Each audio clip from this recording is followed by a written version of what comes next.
Welcome to me, where suspenseful, thrilling, and mysterious stories will draw you into a world where the lines between reality and fantasy seem to blur. When the night falls, when all the sounds gradually quiet down, leaving only your own heartbeat and breathing, that's when these stories begin.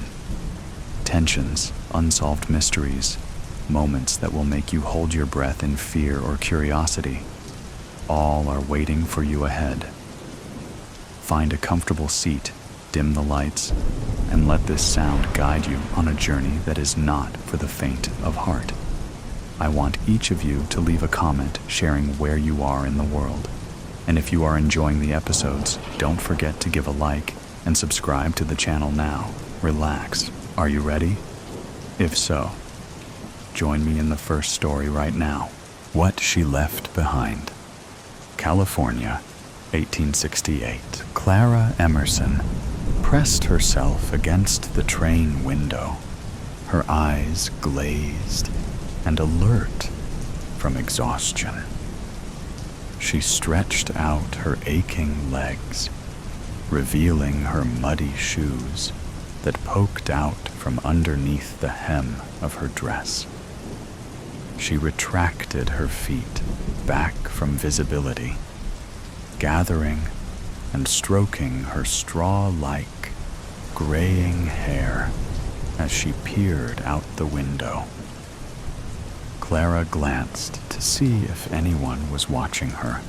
Only a handful of people sat behind her, none of which were looking in her direction. No, I'm safe. She drew in a deep breath, steadying herself. But unease coiled in her chest and churned in her belly. Turning in her seat, she lowered her gaze to the small diamond band on her finger. Sunlight caught in its facets, scattering tiny prisms across her skin. For just a moment, she marveled at its beauty. Clara looked up and locked eyes with a man several seats ahead, clean-shaven, with thin-framed spectacles perched on his nose. The man stared at her with a hollow, unreadable expression. Her pulse kicked. How long had he been watching her without her noticing? Her skin went purr and clammy, like a predator spotting easy prey. The man rose from his seat and approached her, not breaking eye contact once. Clara's stiffened in her seat as the man approached. "Go away. May I sit? I have a long journey ahead of me, and I could sure use the company," he said to her. "No." Of course, the man sat down across from her. His eyes remained on her, almost as if they were boring into her very soul. "Didn't anyone tell you it's rude to stare?" she asked him, hoping that illuminating his behavior would cause him to cease. But it did not. "Forgive me, ma'am. It's just, you look so familiar. Do we know each other, perhaps?" "No, I don't recall your face. You must be mistaken." "No, I think we do know each other." Why won't he quit? "Where are you from?" "I'm not going to tell you that. You haven't even told me who you are." "Ah, how foolish of me. My name is Simon Klein." He leaned forward, extending his hand to her. He sat back down and continued to stare at her, expectantly this time. Clara sighed, brushing a strand of hair out of her face. "I'm Elaine. Elaine Whitmore." "Elaine? I would have taken you for an Alice or Charlotte or Clara." Clara froze in her seat, her eyes wide and her palms sweaty. Who is this man? No, I'm just Elaine. Mr. Klein gave her a wry smile, shaking his head. So, where are you headed to? Clara shrugged. Anywhere that's far away from here. Ah, come on.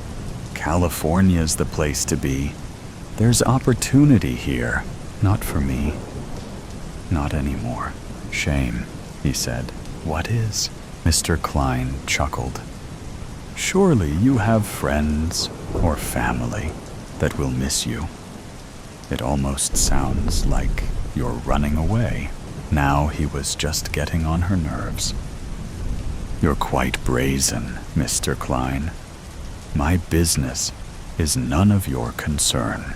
Mr. Klein pressed his lips tightly together, as if he were in pain, and forced out a smile.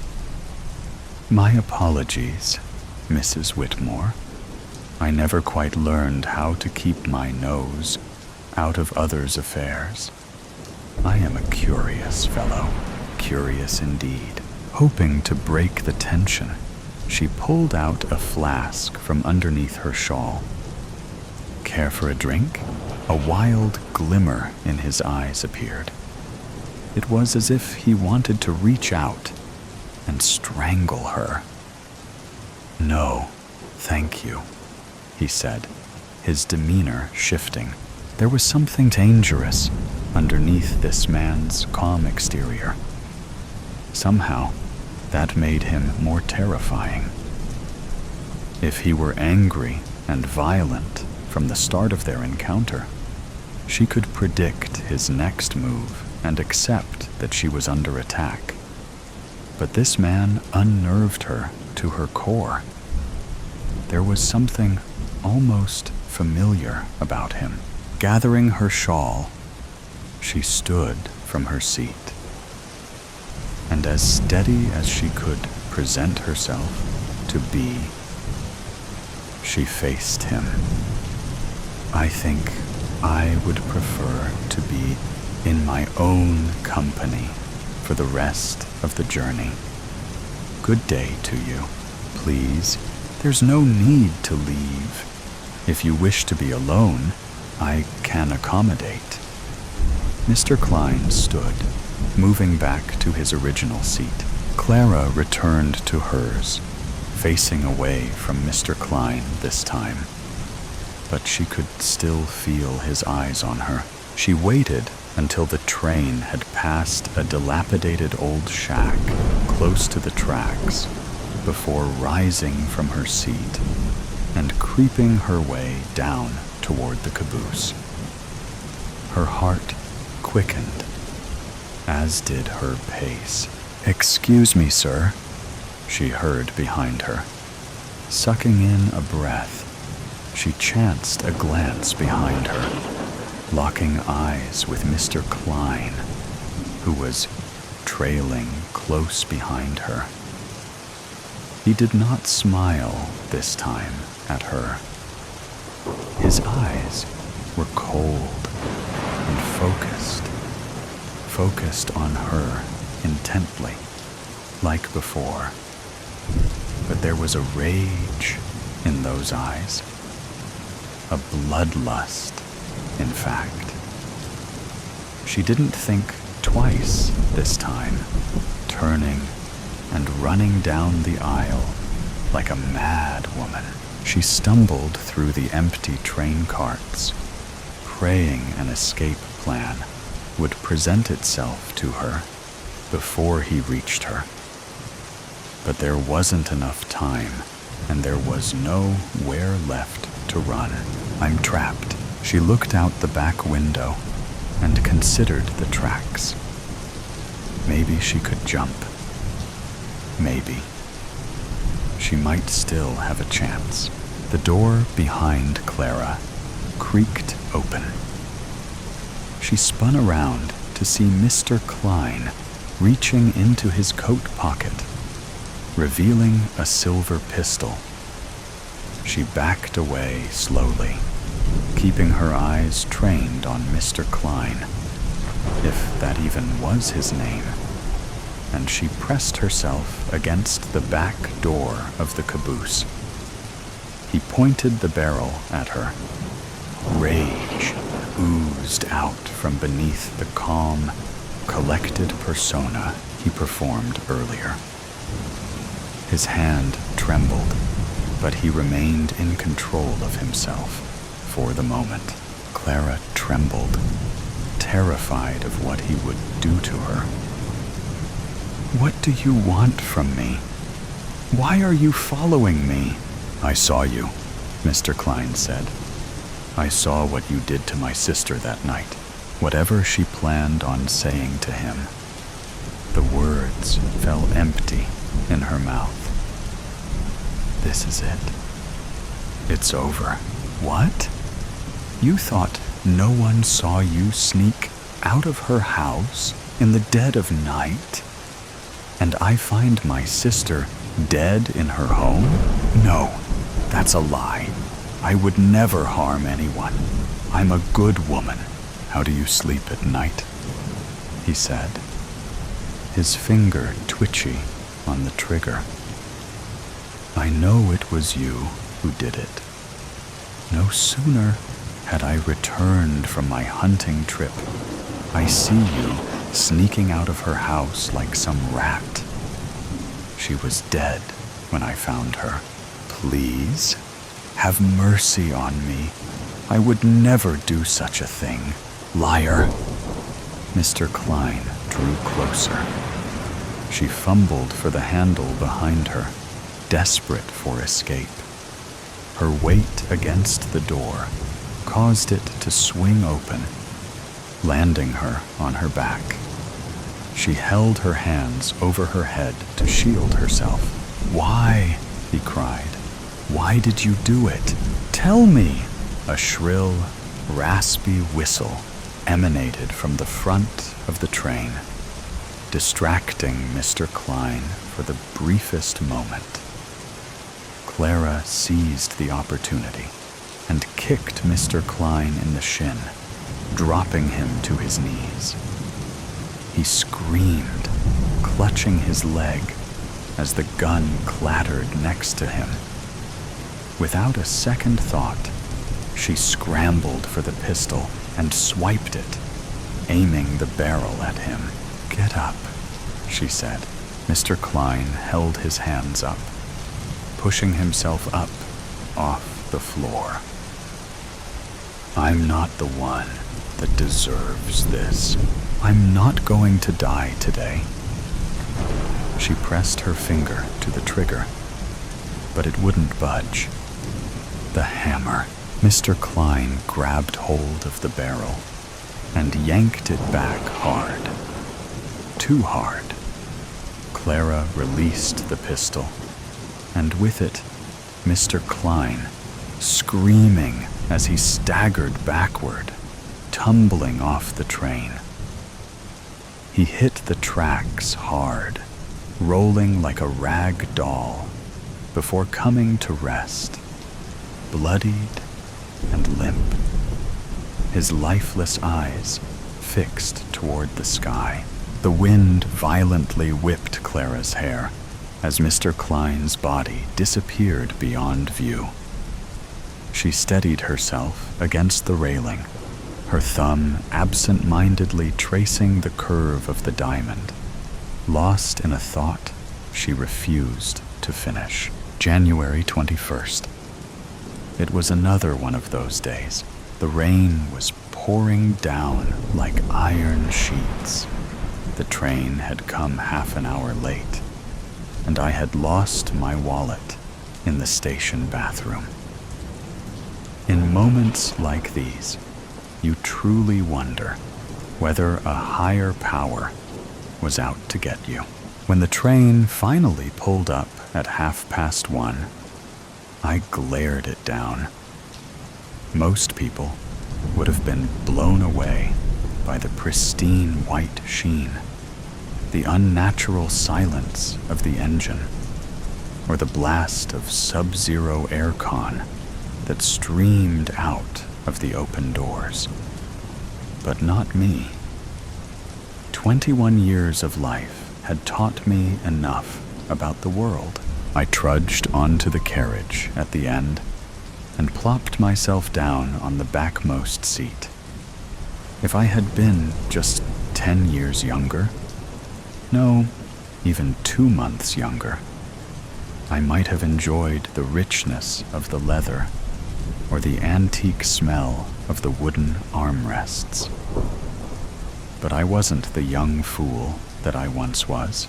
As we slowly pulled out of the gloomy building, I finally let out the breath I had been holding in all day. I knew where I was going, of course. I knew what I was going to do. Even without the map pasted on the chair in front of me, I knew the name of my destination in my bones. Sunset Station, where my path ended. I closed my eyes, listening to the rain platter against the window, like bullets. The last lullaby I'd ever enjoy, I supposed. I fiddled with a golden chain strung around my neck. Not even a minute passed by when someone tapped my shoulder.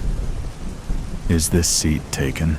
I prized my eyes open and felt my heart skip a beat. She had flawless skin, about a shade darker than sandstone. Her jet black hair cascaded down in smooth waterfalls, gently brushing against her lower back.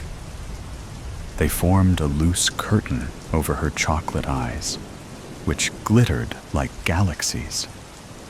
A burgundy jacket was draped over her shoulders, the velvet seeming softer than cat fur. Her nails were dabbed with a light layer of wine nail polish, complementing her lips. Something about her seemed oddly familiar to me, even though I'd never met her before. "Is it taken?" she repeated. Her voice was a soft jingle, a quiet chortle. I blinked. No, I let out a tiny groan when she plopped herself down, the smell of vanilla following her. The one thing I didn't want to do was engage in conversation on the tail end of my journey. So of course, it was the first thing that happened. We sat in silence for a while, the pinging of the bullets of rain making the only sound in the carriage. I glanced out the window and heaved a sigh. The same flooded fields, dreary hills, the same ashen sky. I guess it wasn't much to miss. The speakers crackled to life, interrupting my train of thought. "Welcome on board the Destiny Line. The next stop is Sunset Station, where this service ends." "Sunset, sunset, sunset. Are you going to Sunset Station?" the woman asked. I started and silently cursed myself. "Oh, yes, I am. Didn't mean to disturb you." I chanced a glance at her face again. Where had I seen her before? A wide grin spread, flashed across her rose lips. "That's splendid," she purred, blatantly ignoring all of the subtle hints I was dropping. As if on cue, she swiveled towards me. "I heard there's a beautiful, ethereal wooden bridge there that overlooks a waterfall. You planning on going? My journey ends there." I didn't bother elaborating. She tilted her head, studying me as if I were a helpless guinea pig. I hated that, the way her brown eyes drilled right through me and came out the other side. There was something off about her. I just couldn't place my finger on what it was. Why did it all seem so eerily familiar? So you have gone there before, she pressed, her breath the sickening smell of peppermint. Surely you must have gone there with someone else. Yes. The word slipped out of my mouth like an eel slipping out of wet hands. How delightful, she exclaimed with a sharp giggle. I did too. Who did you go with? The question was a wrecking ball. Who? Her voice was a gong, the words, the beats ringing in my mind. My fiancé. Her stare was like a magnet, drawing out the words from my lips. Or, at least, she was. My voice was dark and bitter. What business do you have with my life? I'm only interested in my own life. She stared at her palms. At least, I hope I am. Something happened to me, and I need your help in making sense of it. That struck a chord with me. I'm sure you loved her, as I once did to my boyfriend. She was the fire to my ice, the black to my white, the day to my night, the sun to my moon, the joy to my grief, the good to my evil, the hope to my grief, the solace to my rage, the life to my death. We were worlds and eons apart, but we were perfect together. Every second I spent with her was an hour of paradise. The ground she stepped on was kissed by God. She was my Polaris when I was sailing across the ocean of my life. A single teardrop crept down my cheek, the hot scar of the past. She's dead now. Since when? Since 2 months ago. Died in a tragic accident. I coughed and started fiddling with the chain again. Something flashed in the woman's eyes. Car crash, shattered spine. Her voice sounded like an autumn breeze, hiding the cold of winter in the warmth of summer. Dead in the night of the 21st of January. Each word she spoke sent flashes of red across my vision. Gray Malibu came out of nowhere. Yeah? I narrowed my eyes at the woman. How did you know?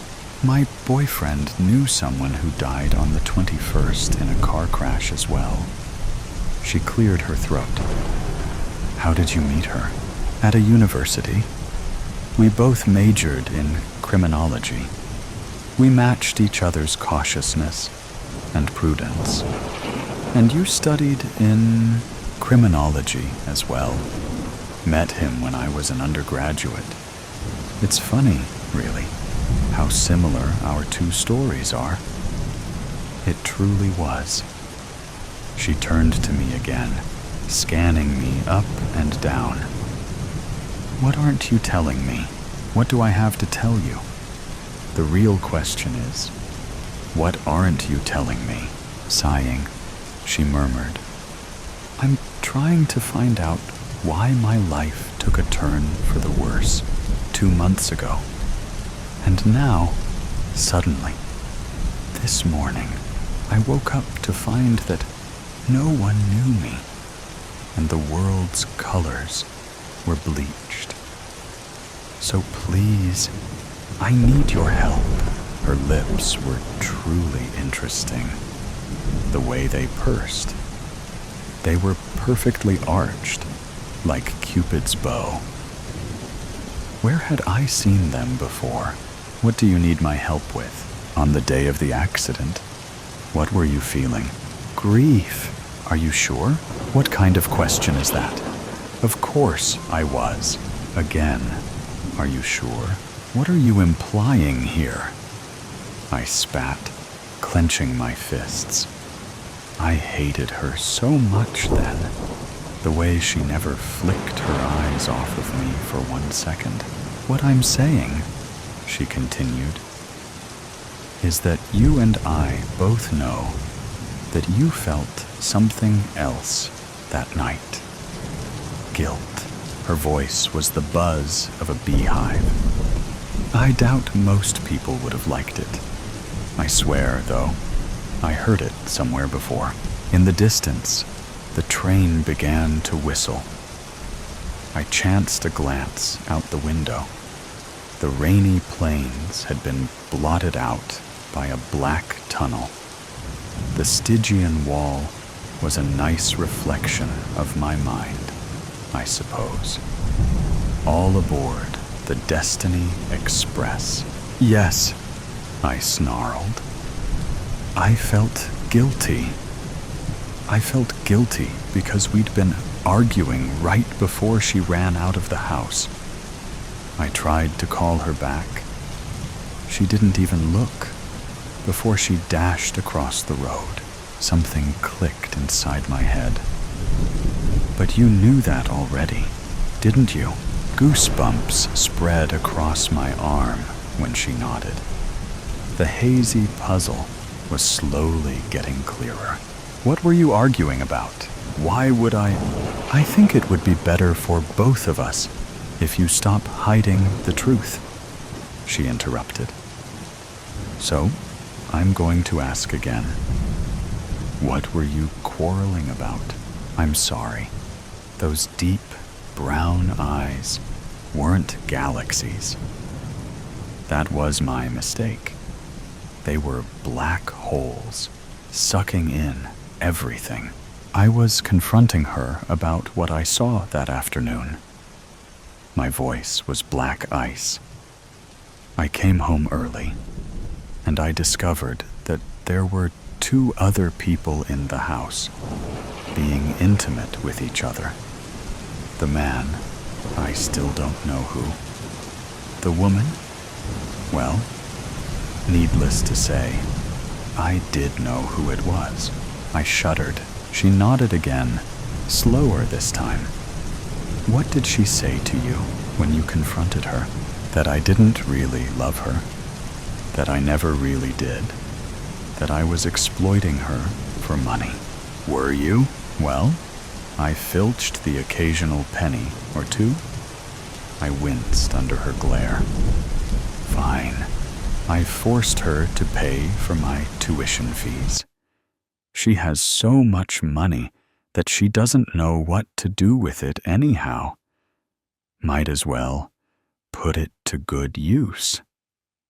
I toyed with my golden chain again. The woman didn't seem to agree with me, but she moved on. All right. I think you've helped me clear up a lot of problems now.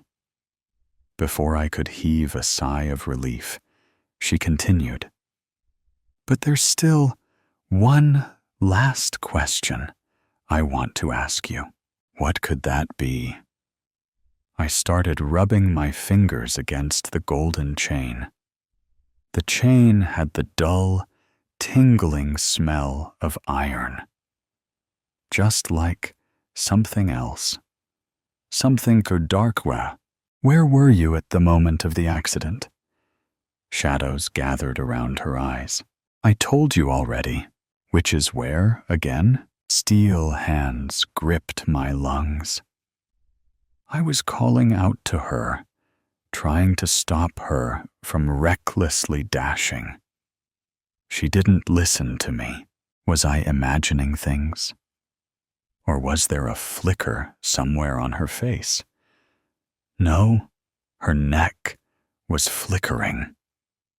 It was slowly bending, slowly becoming deformed. Or was I imagining things? She spoke 2 words. You're lying. The temperature seemed to plummet. What? You're lying. You know it in your heart. You've known for 2 months. Oh my. Death is a lie. No, no, no. It couldn't be happening. But it was staring right back at me. The truth clicked, like the final piece of the jigsaw puzzle fitting in. I knew now. I knew everything. Fine. Fine. Fine. I admit it. I wasn't running after her. I wasn't calling out to her. I wasn't trying to stop her. No. I'm a double-faced liar. Yes, that's what I am. A psychopath. My fiancée did not die in an accident. I killed her. I killed her. I killed her. I killed her. I dragged her out of the house. I threw her in front of a speeding gray Malibu. Oh, I watched her die. I knew it in my bones. Oh, then what are you? How are you here? Haunting me to my very last day. Why have you come back? Why? Are you even real? That, she whispered. You will never know. You have lived 2 months in anguish, because I never truly left you. Every hour of your life has felt like a tortured second crawling by. Just look at what's hanging from your neck, the golden mark of Cain. I tore it off the chain and pressed it against my face. No, forgive me, please. Tears streamed down my face, a waterfall of guilt. I'll do anything. The train came to a stop at the station. Sunset. The end of the line. Oh, her smile. I hated her smile. The way they were draped over the fury within her. She glanced out the window, out of the station, out of the world. I followed her gaze at the bridge overlooking the waterfall, where it all began. There's always a way out. She stood up. How horrible she looked, the way her head was tilted to the side, almost as if her spine was broken. I trust you'll know what to do. Goodbye, Daigle. She stepped off the train. Unexpected turbulence. I catch myself staring into the bright blue space of nothingness as I instinctively prepare another cup of tea. Balancing myself with a wide stance, the tea swoops up around the cup, teasing a spill, as I manage to place it down for the woman in 12D. Her legs stretch out in front of her as she makes the most of the emergency exit row. I move down the next few rows, filling plastic cups with water and stale coffee. My mind is once again invaded with their final words to me. You're just asking for it, now being another glorified air waitress. What are you doing tonight, Soph? Krista asks, rearranging her white blouse and smoothing down her skirt as I start packing down the drinks cart. Just the usual, I guess. Wow, look at you spicing things up. She mocks, adjusting the pink scarf around her neck with perfectly manicured hands. The usual means I will be performing the same overnight trip routine of gym, jog around the city, order in cheap hotel food, and read a book. I once defied my better judgment and went out with Krista, but ended up having a panic attack in the bathroom. One of the guys at the bar had slipped an arm around my waist, and the touch of a stranger set off every warning sign in my body. I opted to get the next round of margaritas after pulling myself together, and my head didn't hit the hotel pillow until 3 a.m., before my alarm woke me up an hour later. The sunlight at this altitude is unforgiving on hungover eyes.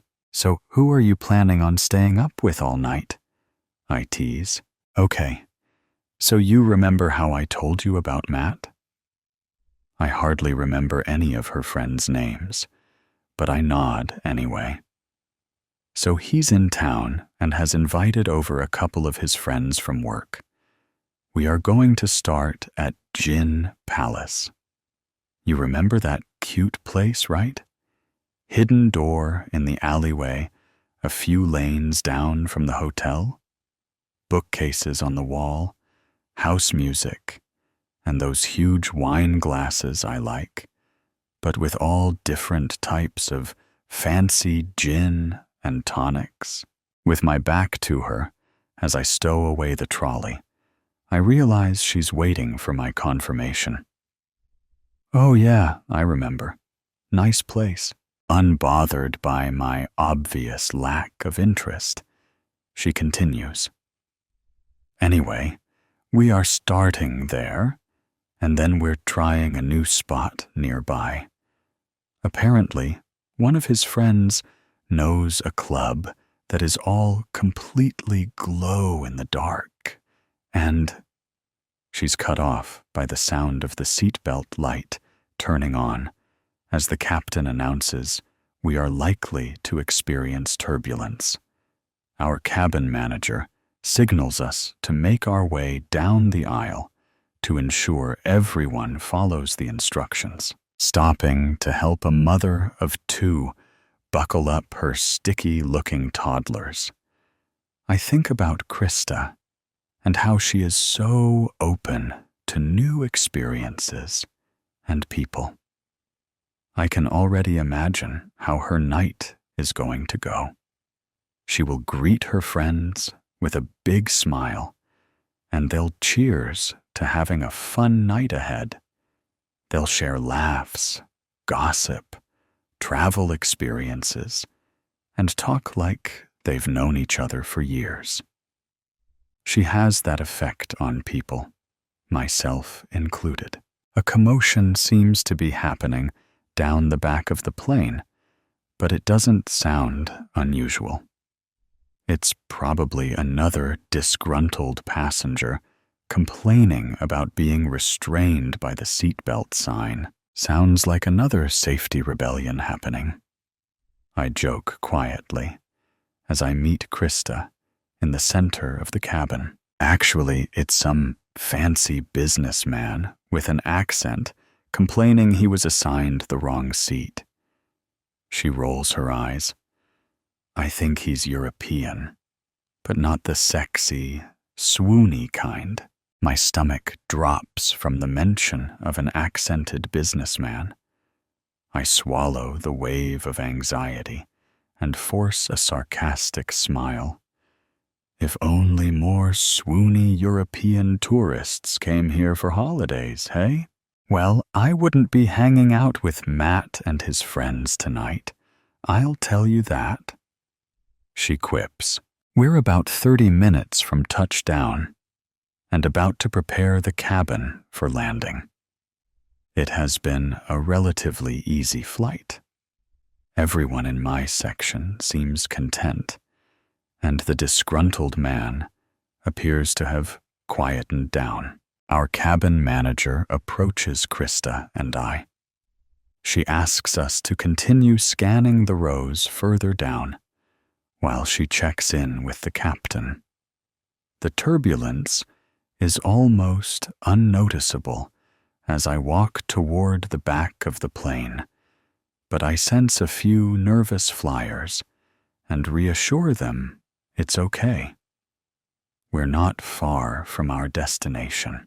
Then I see him, sitting in the aisle seat, second row from the back. Cold gray eyes stare right through me. His mouth curls into a tight, malicious grin. A sudden drop of the aircraft challenges my balance, and I grab onto the nearest headrest to steady myself.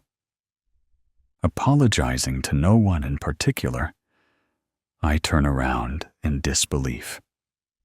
Looking over my shoulder, I check if it's just a cruel trick of my subconscious.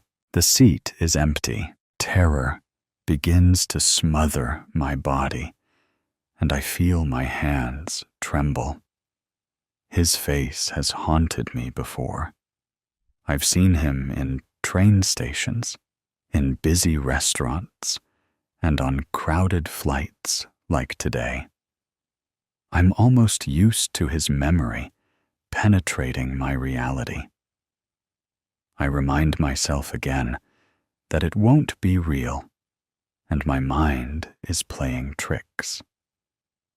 A few confused faces bring me back, and I straighten up before retreating to the front of the plane. Pulling the curtain across behind me, I start to feel my throat close up. It's not real. He's not here. I was just imagining it. My hand is gripping my chest as if to stop my heart from bursting out of me. The lavatory door is opened, then locked on the other side of the thin material, separating the passengers oblivious to my silent distress. Calming my breaths to a steadier rhythm, I squeeze my elbows onto the small bench space in front of me and let my head fall into my hands. I sense I am no longer alone. The uniform suits you. Now I'm hearing things. My insides turn, and I feel vomit fighting its way up. You don't have to be shy. I know it's been a while. His words are thick with Syra, and an accent I haven't heard in over a year. My nose twitches as his cologne inches closer, infiltrating my airways with unbearable familiarity. Definitely real. I've missed you, he says casually, as if we are two old friends. I desperately will for Krista or another attendant to interrupt the reunion, but I remain compromised. He's dangerous. I know this. A plane full of bystanders and a small crew of staff. What is he willing to risk? Before I am able to answer my own thoughts, I feel a cool touch to my lower back, and I stiffen. The hairs on my neck snap out like razor blades, and my blood turns to ice. Why won't you look at me, my dear? As his hand slides further up my back, I'm screaming for help, but no sound is leaving my mouth. I'm launching my knee into his ribs, but my legs are stuck in place. I'm reaching for the intercom, but my hands are locked together on my chest. A jolt knocks us both off our balance, and I'm able to swing out of his touch, only to find us face to face. He's shorter than I remember. Silver flecks scatter the sides of his thinning hair. He's even uglier than I remember. Sir, you can't be back here. Krista drifts past the curtain and pauses in between us. Get back to your seat now, please. Of course, my dear.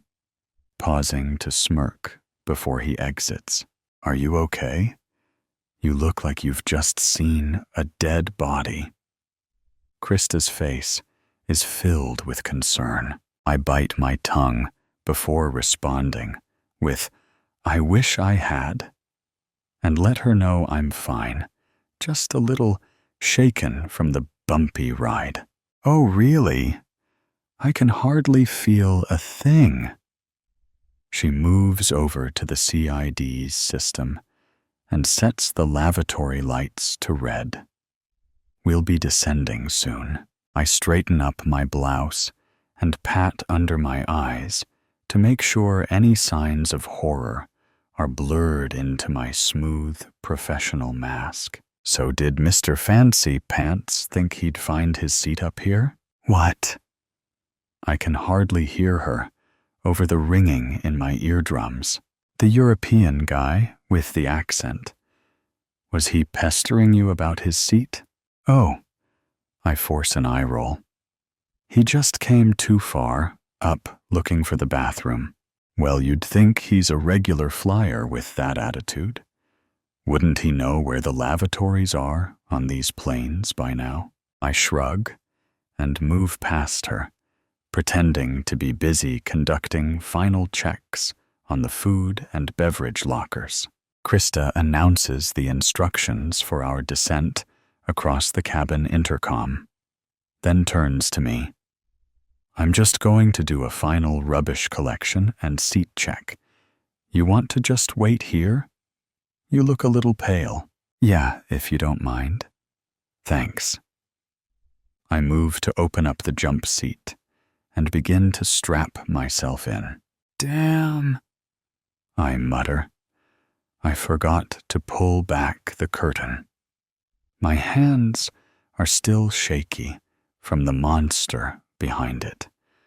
I begin to release the seat belt and stand up, taking a deep breath in before I reach up for a handful of fabric. But a hand grabs mine first. My weight is suddenly whipped out from underneath me, and I'm falling. A wicked crack erupts from behind my ears. I can feel something warm and wet trickle down my back. "You thought you could run away and I would forget about you?" He's hovering over me. Did anyone hear me fall? Bringing his slimy fingers to my face, he strokes my cheek. Paralyzed. I'm trying to run in a bad dream, but my legs won't move faster than a walk. I'm being chased, but my body has no sense of urgency. My mind is fighting to control a faulty vessel. His hand on my thigh makes me feel 18. "Oh my God!" I hear someone shriek. "She fell. I was just checking on her." "Sophie, are you okay? What happened?" Krista bends down next to him, and I struggle to focus on which one of her swirling faces is real. I want to tell her to call for an emergency, but I can't seem to gather the words. "She's an old friend.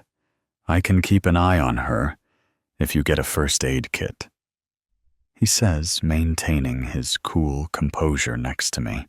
Looking directly at him, she says, "Sir, you need to leave right now." Before she can say more, he thrusts his hand around her throat, and she is backed against the jump seat I was sitting on just a minute before. Awful screeches escape from her mouth as the veins grow by her temples.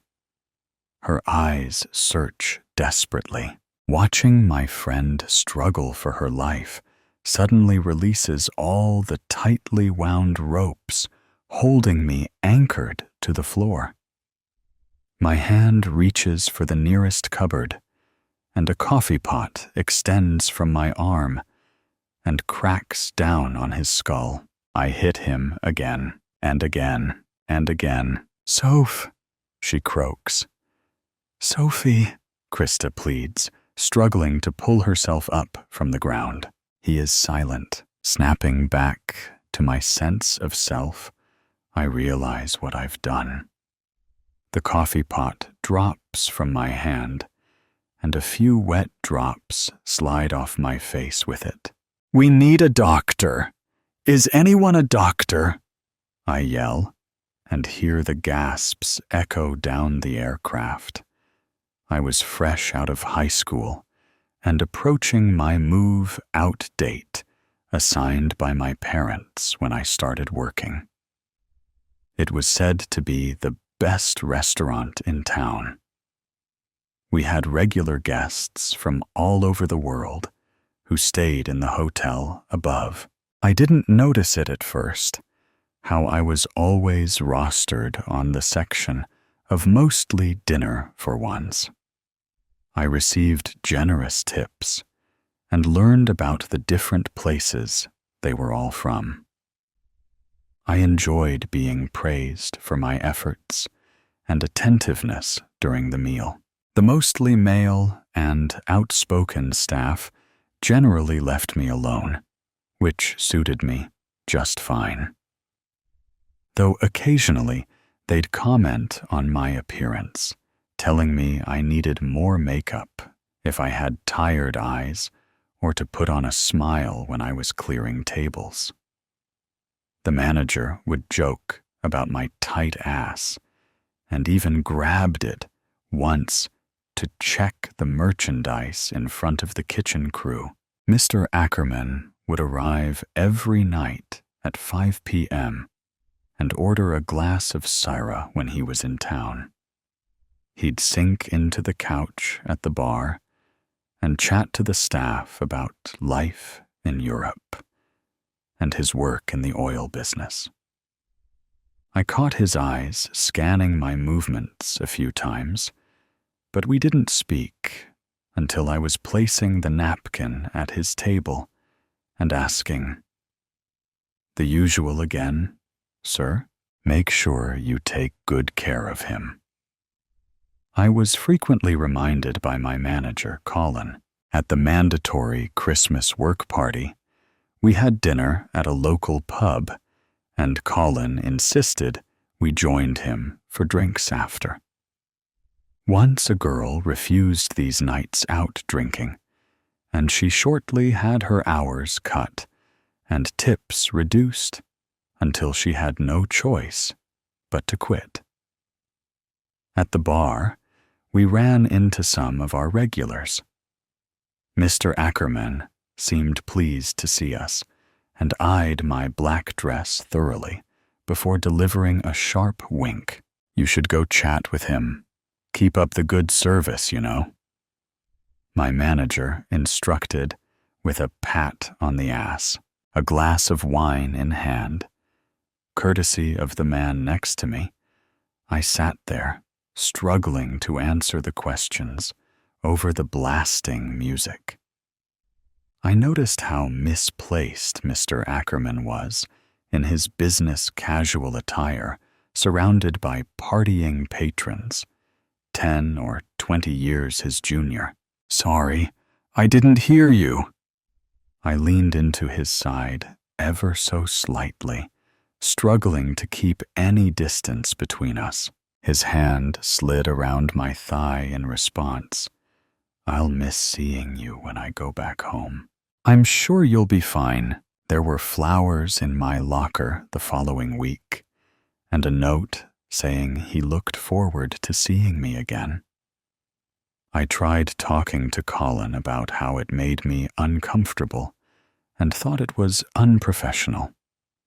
"Sophie, this is professional. You're making connections and bringing in regular money. Keep up the excellent work." He checked in a month later and greeted me with 3 kisses on the cheek during a busy service. I wanted to run. I wanted to wash his touch off in a scorching shower. Instead, I smiled and continued serving overpriced glasses of champagne. Then came dinner. Colin called me before my shift, asking me to wear the same black dress from the Christmas party. It's a formal kind of occasion tonight. We need to be on an extra level. Too afraid to disobey, I reluctantly arrived with black kitten heels to match, only to find I was to be served that night instead of serving. Promised my pay as usual, plus a tip from the foreign businessman, I followed orders. We sat at the candlelit table and discussed his travels and work in the private dining room. I actively avoided any conversation directed back to me. A package with a silver bow was placed between us when the plates were cleared. "For you, my dear." I carefully unwrapped it to find an expensive-looking perfume. Only the best for my favorite girl. I don't know what to say. Forcing a smile which ached my entire face. "Say nothing," he whispered, pulling my hand toward him before placing his lips on my skin. I resisted every urge to whip it away and smack his jaw. But I felt another pair of eyes on me. I glanced over to the room door to find my manager peering in, nodding in approval. Everyone knew. They all played a part in it. They helped print letters, deliver flowers, and even gave him my phone number. I was a pawn in their game. Mr. Ackerman must have offered more money than I could have imagined to the entire hotel staff. What other motive did they have? Or was it just a funny joke to them? What followed in the months after will stay with me for the rest of my life. I eventually cracked the morning after being requested to join Mr. Ackerman in his room for the night. I burst through the lobby and headed straight to the manager's office. I'd saved enough of my generous tips to book a flight to the other side of the world with an approved visa and an interview with an airline. I could finally escape. Colin laughed in disbelief of my resignation and career change. "You're just asking for it, now being another glorified air waitress." I dropped my apron on his desk and left without another word, going over the interaction in my head, making sure I didn't let it slip where the airline was based. The thud of the wheels touching down sends excruciating pain up my scalp as I continue applying pressure to my wound. Krista is sitting opposite me with her face slowly returning to color, squeezing my hand. The emergency services are waiting at the gate, and I brace myself for the chaos about to erupt when we open the doors. I don't know what is going to happen. All I know is that my chest feels lighter, and I can breathe again. Late for rest. This story centers around death. "I'm late," she thought, as she ran for the bus. Her friends would say that was her life's motto. Amelia scrambled on the bus, trying not to jostle anyone. She had been given a final warning about not getting to work on time, and knew her boss was serious. She was good at her job. But this city had over 2 million people. She could be replaced. In fact, she was one of many autopsy technicians who were employed at her job. She enjoyed working with her colleagues and liked working under her supervisor.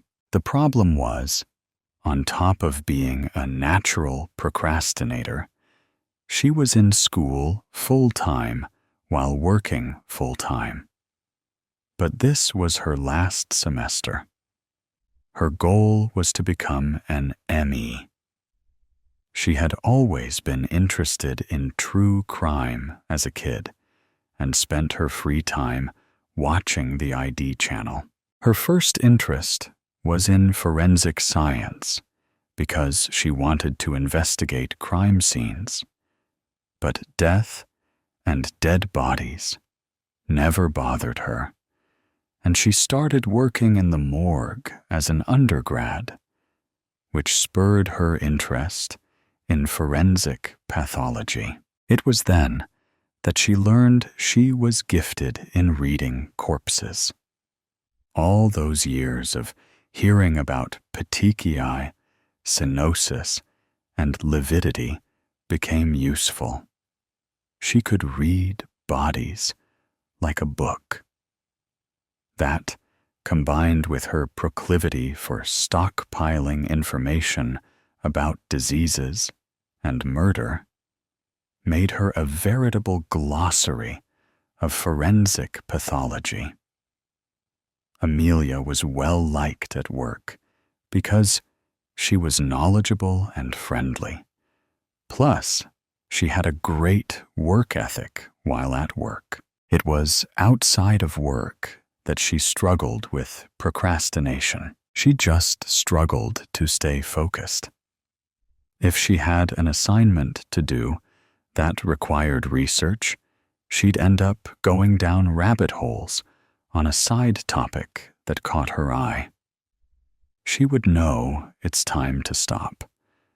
But if a deadline wasn't impending, she knew she could get away with pushing something off in favor of exploring her current interest. This habit is what created such a wealth of knowledge for her. Unfortunately, it also made her have to do everything last minute or even late.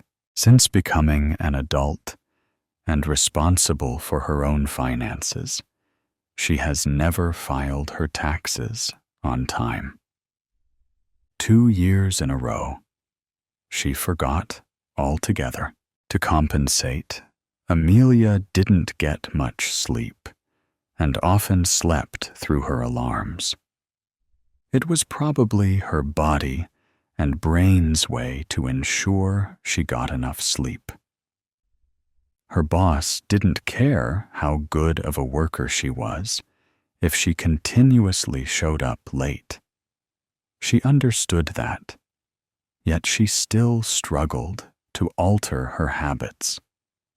On top of that, she couldn't stay late because of her grad research.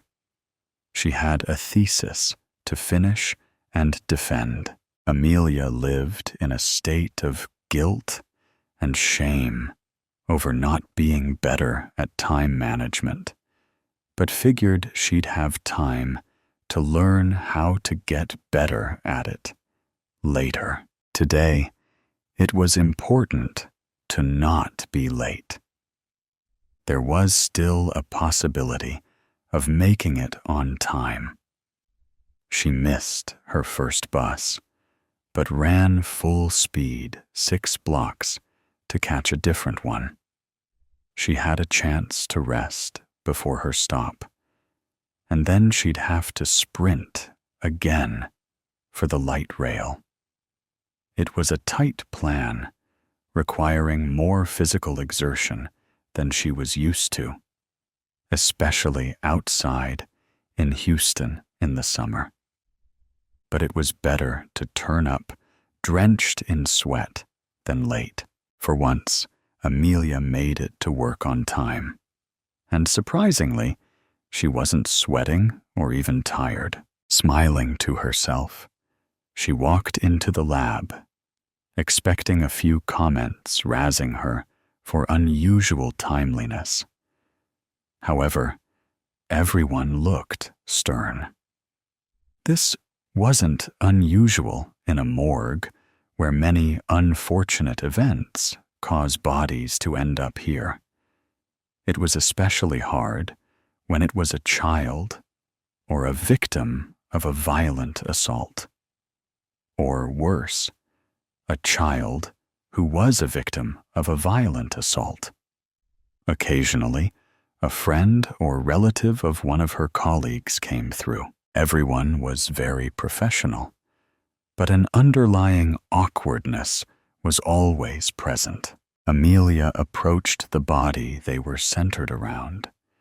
She looked down at herself. Shock doesn't begin to describe what she felt.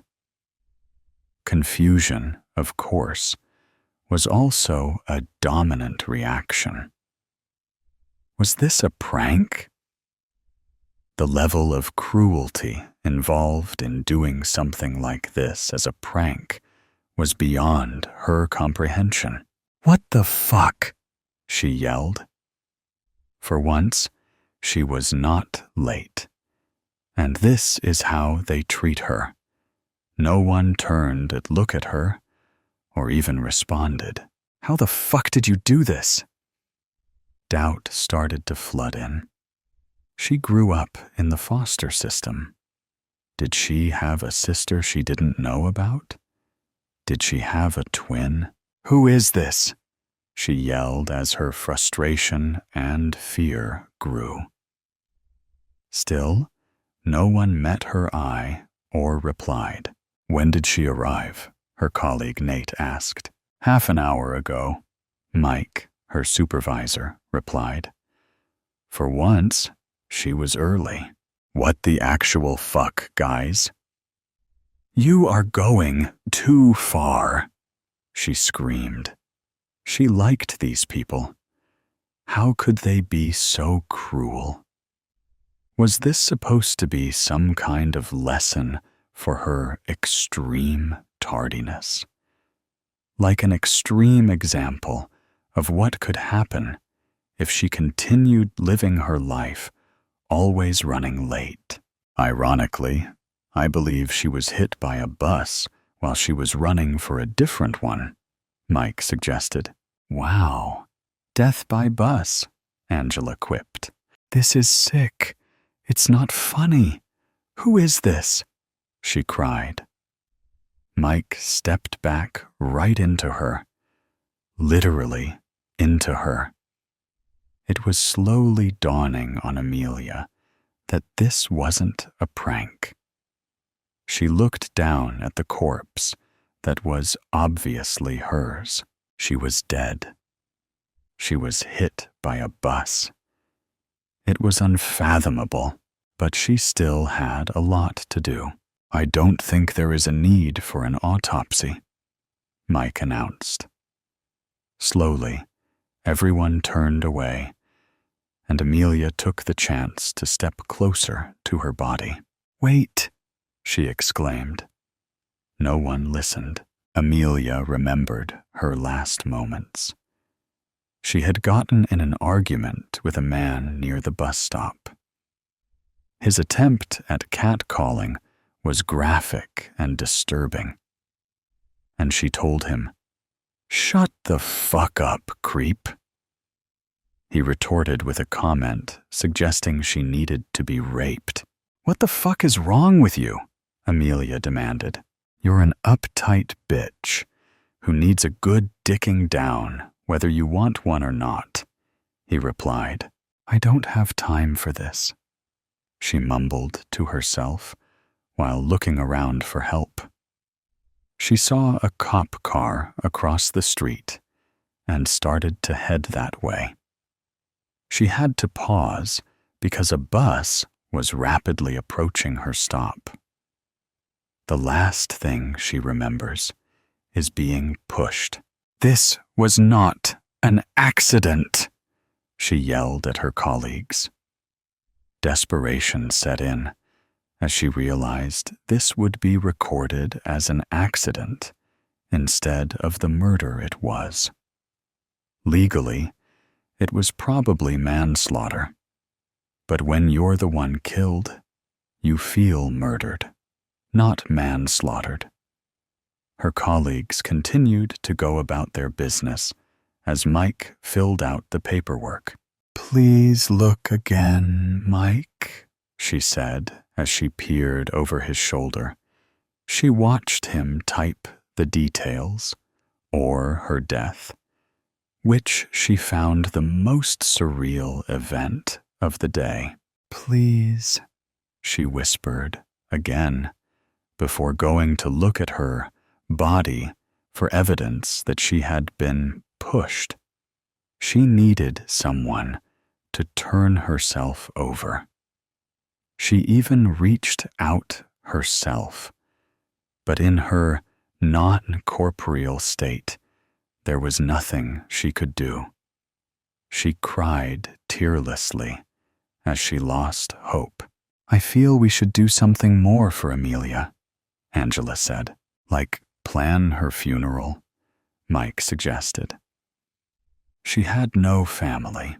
"I was thinking more along the lines of an autopsy," she offered. "Amelia would have wanted one." It's true. Even if she hadn't suspected an attack, she still would want an autopsy.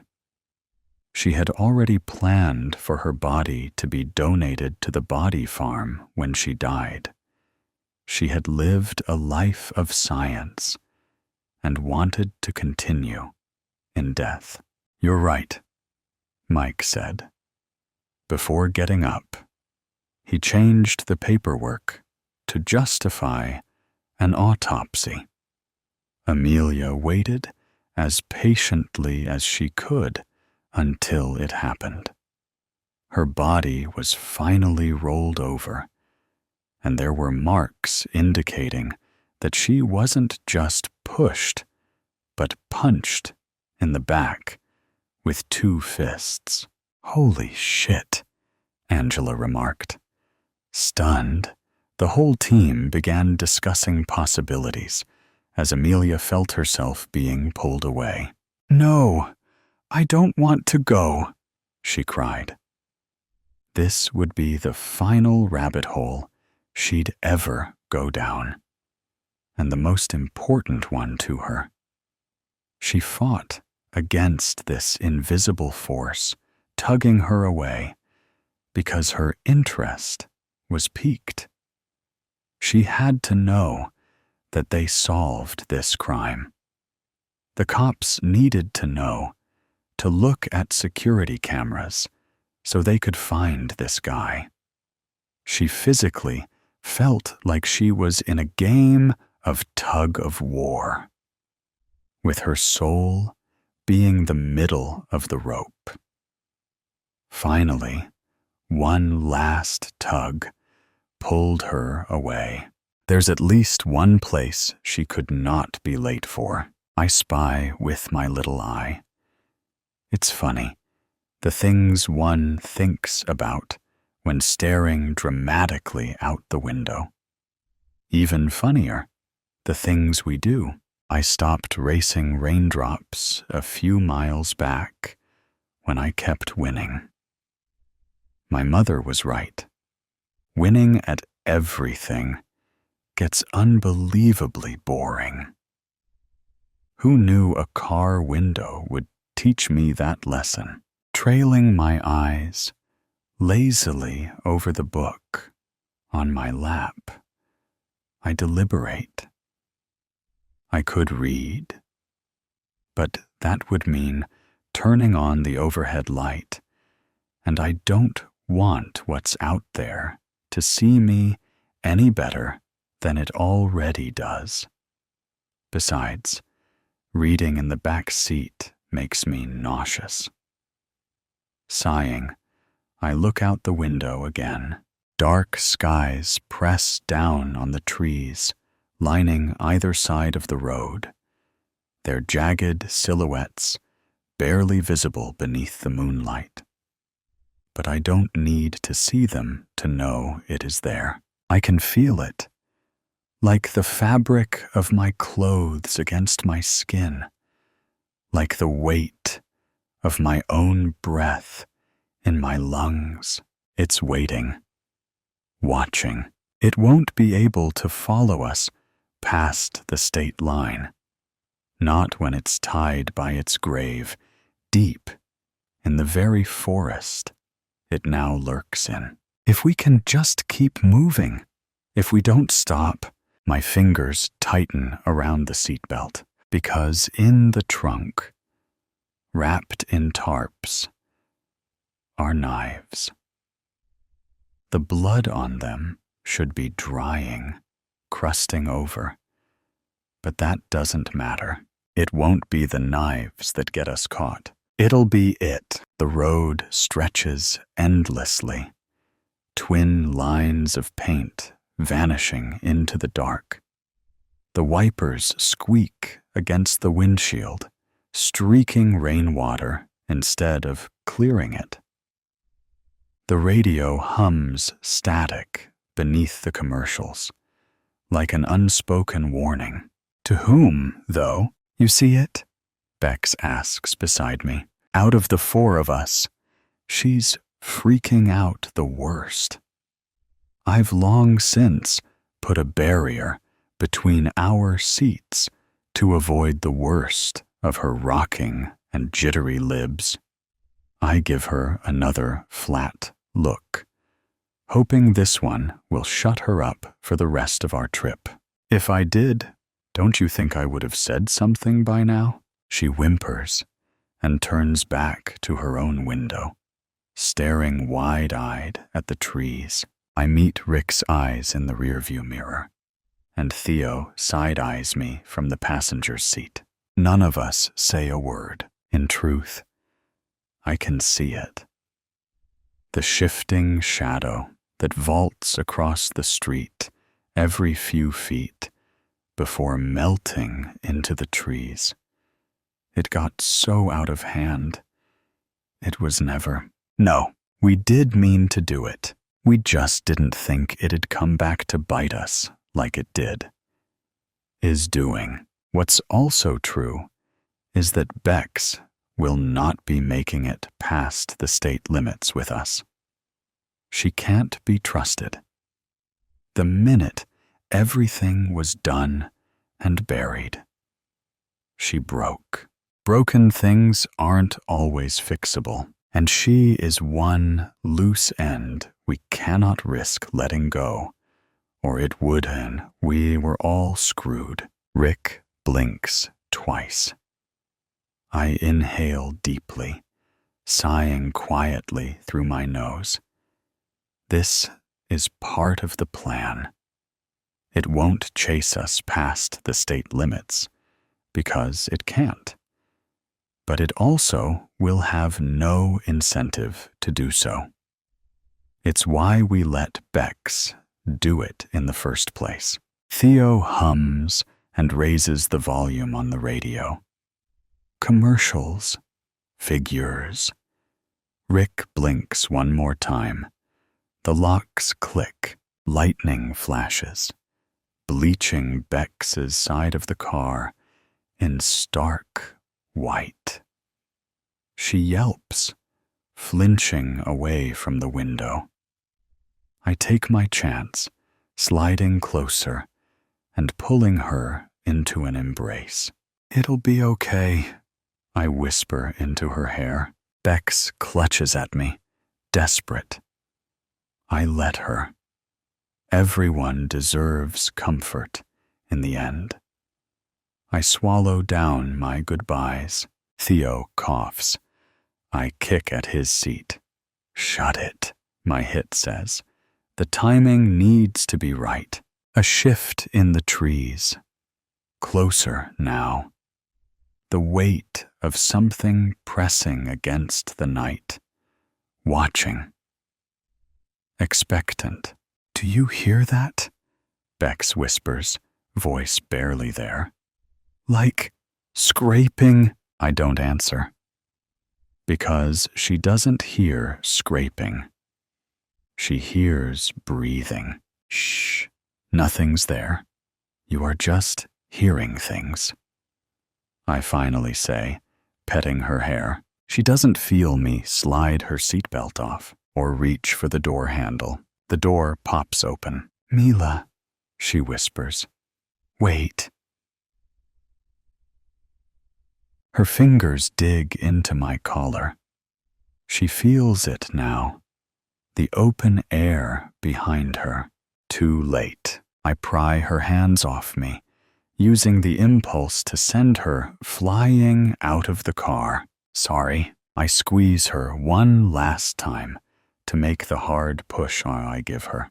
Bex screams. Her arms flail, desperate. For the door, for me, for anything.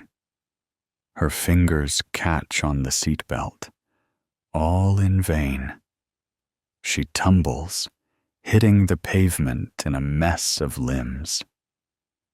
I should look away, but I don't. It roars. I turn just in time to see it pounce on the prone body on the road through the rear window. Rick finally breathes a sigh of relief, and seeing him do so uncoils the tight knot of tension between my shoulders. Theo closes his eyes and smiles, whistling along with the song playing. The car feels bigger now, quieter. I roll my shoulders, adjusting to the absence. Something lingers in the air, something final, or perhaps something new. 4 down to 3, a new dynamic. Interesting. It's a shame, but change is necessary sometimes, and there is no better time than right now. Isn't that the saying? I unbuckle my seat belt and close the car door. Smooth. Careful. I lean between the front seats, smirking at Theo. He rolls his eyes, shaking his head fondly. I kiss Rick on the cheek, breathing in his cologne. He reaches up to stroke my cheek, takes his eyes off the road long enough to kiss the corner of my mouth. "Not a word," he murmurs. "To our grave." I grin. It roars behind us. Bex doesn't. We cross the state limits. I sit back. The rain races down my window enthusiastically. Would you look at that? I win again. Just 2 more hours to get home. The hunt never ends. You thought that we wouldn't find out, didn't you? The note read. The man had shivered when he had read those ominous words, as perspiration began to drip down from his temple. The salty liquid seeping into his eyes and temporarily blinding him. "This is the end," the man had said to himself in an agitated, trembling whisper, as he looked down at the sheet of notepaper which had been left on his office desk. He glanced around at the other employees to see if anyone was looking his way, giving him some indication on who had left the message.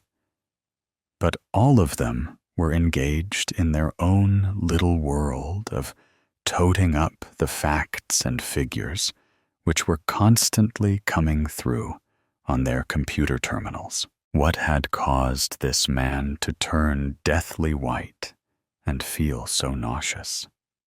How had those 9 little words on the page that had now turned his world completely upside down come to cause him so much anguish and despair?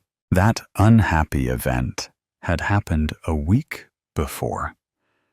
So let us now find out what had caused this man, Henry Miller, to end up in this now distressing location where he now found himself. At this moment, He was looking between the slats of a Venetian blind, observing the street outside, and trying as best as he could to remain unseen from the road in front of the building, where he now cringed, frightened out of his wits. How had it come to this? He thought. Last week, he didn't have a care in the world. All was going well at work. And then came that note, and he found himself involved in something that had instantly changed his life. And now he was on the run, constantly looking over his shoulder, and at this moment hiding in this abandoned building, a structure that had a large sign outside stating that it was condemned and would shortly be torn down. So, how long could he remain here before he had to find another place of sanctuary? The year is 1948. The war is over. After 6 years of bloodshed and butchery by a psychopath and his evil, willing collaborators, during which an estimated 80 to 100 million people had died or been murdered. The Nuremberg trials had finished, and many, many hundreds of German Nazi war criminals had found justice on the end of a rope for crimes against humanity. Then there were some who had decided that a cyanide pill was a much quicker way to escape the noose of retribution. Others, seeing that the end was near, had made their getaway before the Russians entered Berlin and tortured them, finding their way to South America, where many of them lived for a while, trying to evade the men from the Simon Wiesenthal organization, people dedicated to finding every last Nazi and bringing them to justice, headed by their leader, a man known as the Nazi Hunter, who was a Holocaust survivor. Even though many years have passed, the hunt still goes on, still finding those vile and depraved monsters, a subspecies of the human race. Although some are well into their dotage, justice is still being served. A particular case in point is the case of Adolf Eichmann, who, along with Heinrich Himmler, was the architect of the final solution, where 6 million Jews were sent to the death camps, only to be gassed, their bodies cremated, and the remains crushed. Eichmann was finally located in Argentina in 1961, thinking that after 16 years he was safe. But justice caught up with him, and he met the Grim Reaper on the end of a rope a year later. But returning to Henry Miller, a man who had changed his name from Henrik Mengele and who had managed to escape from his home in Germany to live in Spain, a neutral country during the war, just after the conflict had begun. The surname he was born with, Mengele, was the same name as the man who was once revered by the Nazi Party for his inhumane and horrific experiments on unwilling participants. The infamous Dr. Joseph Mengele, a man given the name of the Angel of Death, a man, if indeed he could even be called that, who performed appalling and unspeakable experimentation on live inmates of the concentration camp at Auschwitz. Most of those subjects dying a lingering, painful, and agonizing death, all in the cause of making the so-called German master race into a nation of blue-eyed, blonde, Aryan supermen. But what had caused Henry to be reduced to his present situation? It was all due to that one barge letter that he had found on his desk just over a week before, which caused him a great deal of torment. He had read the words, his trembling hands trying to stop the shaking that was coursing through his body.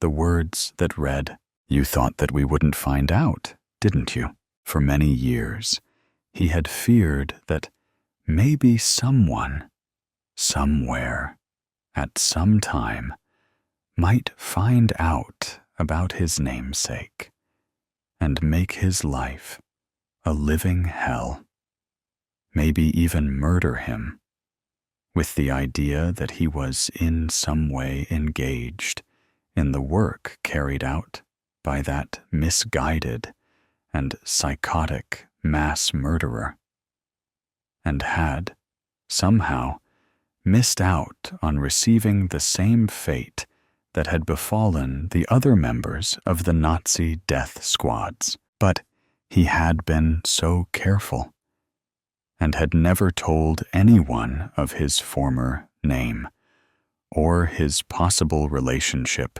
to the angel of death at Auschwitz. So, how could someone have found out where he lived or worked? The only way out that he could think of was to go on the run, getting well away from anyone he had worked with and from where he had lived. He had no plan, just a crazed idea that he must stay out of sight in this empty building before he made his next move. All sorts of wild ideas coursing through his brain. Thoughts that he had never even dreamt about, up until now, came into his mind. It was a few weeks later in the office where Henry had formerly been employed, a place from which he had mysteriously disappeared some time previously, without explanation. One of the other employees who had worked with him had just read an article in the newspaper that had shocked him. It mentioned that his former workmate had been found dead in an abandoned building, having seemingly committed suicide by ingesting a cyanide pill. As tears welled up in his eyes, he murmured words that he found extremely difficult to say. "Henry, what happened? Why did you do it?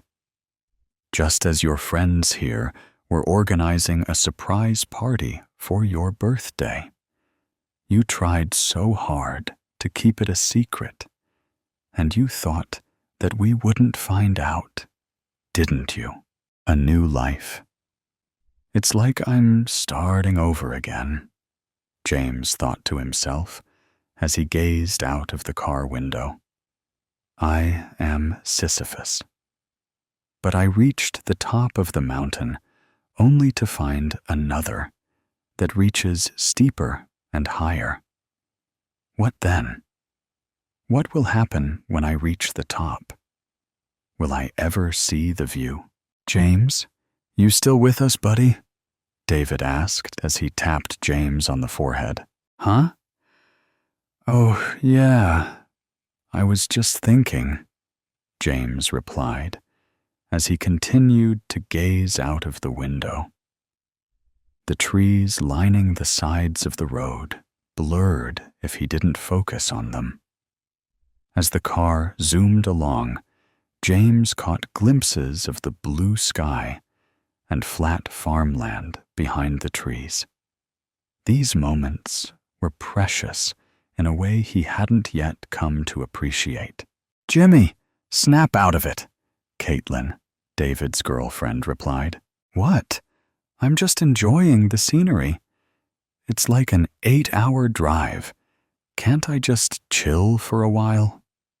James said, more indifferent to talking and thinking than he'd let on.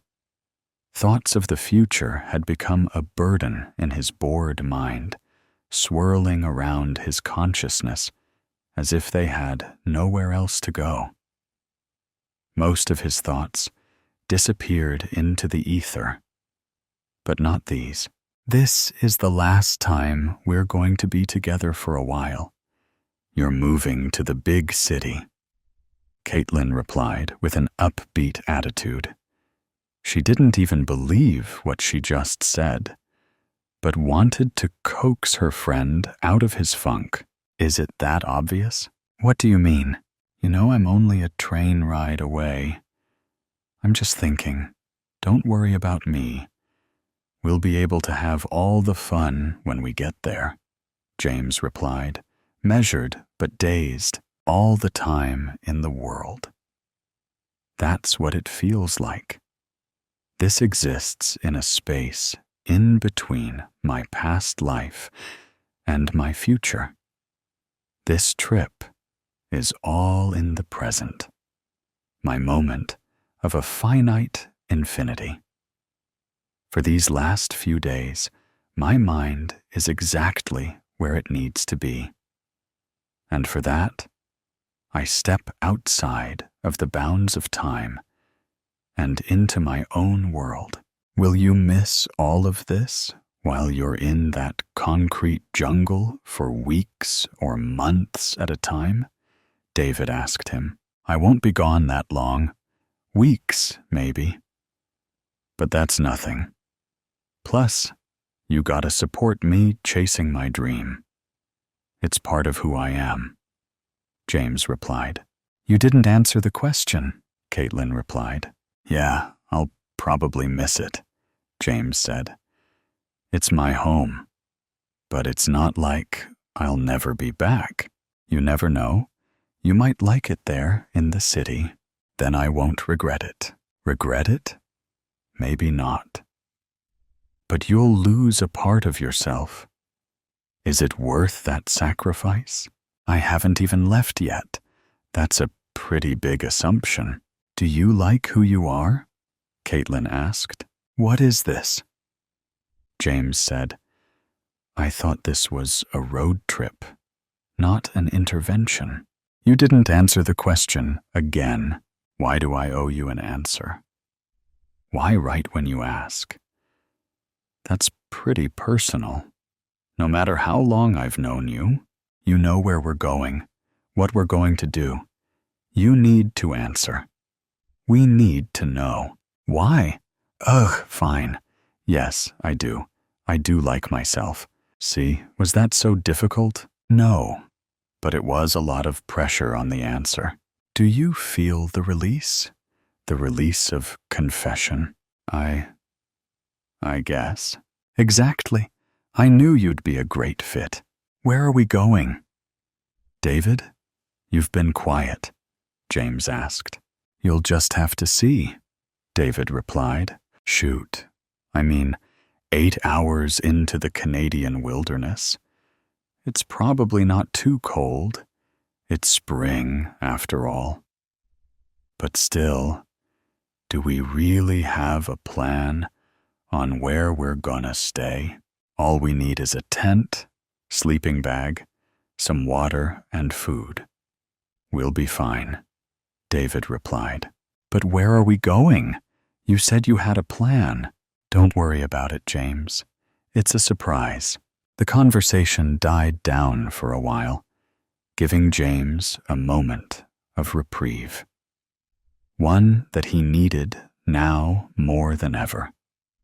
His introspective nature, combined with the uncertainty he was feeling with his friends, was beginning to take up more space in his mind.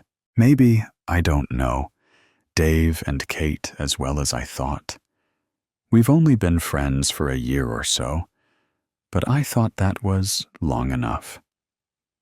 A vacation into the unknown, they said. A vacation into the unknown, I thought. What a wonderful way to separate my past and future. A moment outside of time.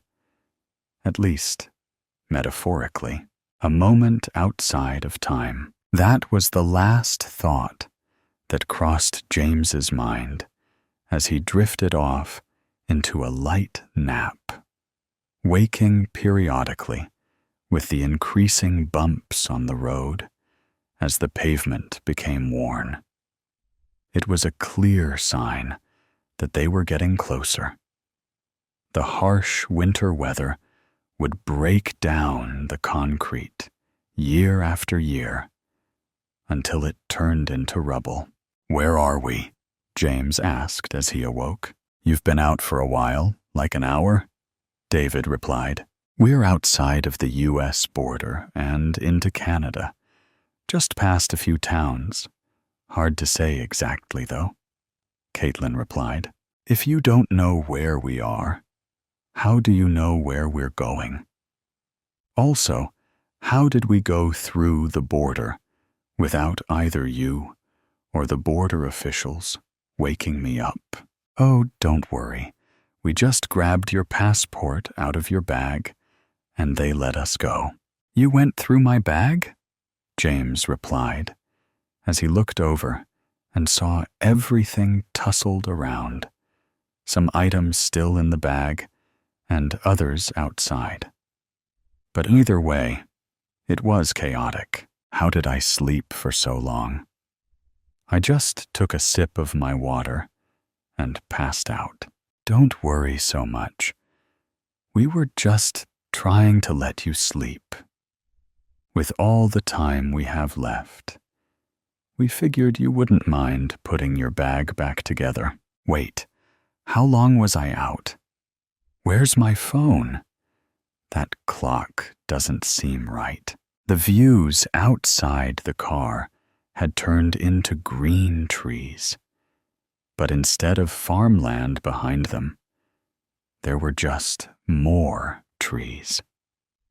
They kept whizzing by, but if he focused on the mountain painted across the sky in front of him, everything was steady, and the trees were clear. The north face. That's what they've been talking about. The north face of the mountain, leaving all of society behind for a while. Nobody exists on the other side of that mountain. We will become truly alone.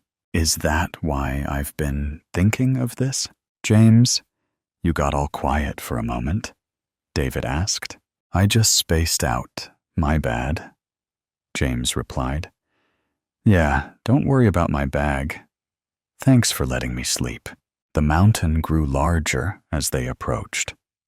Seemingly every few minutes, there was a noticeable change in the horizon. The mountain is growing, but the clock is barely changing. How is that possible? It's like we've driven hours in minutes.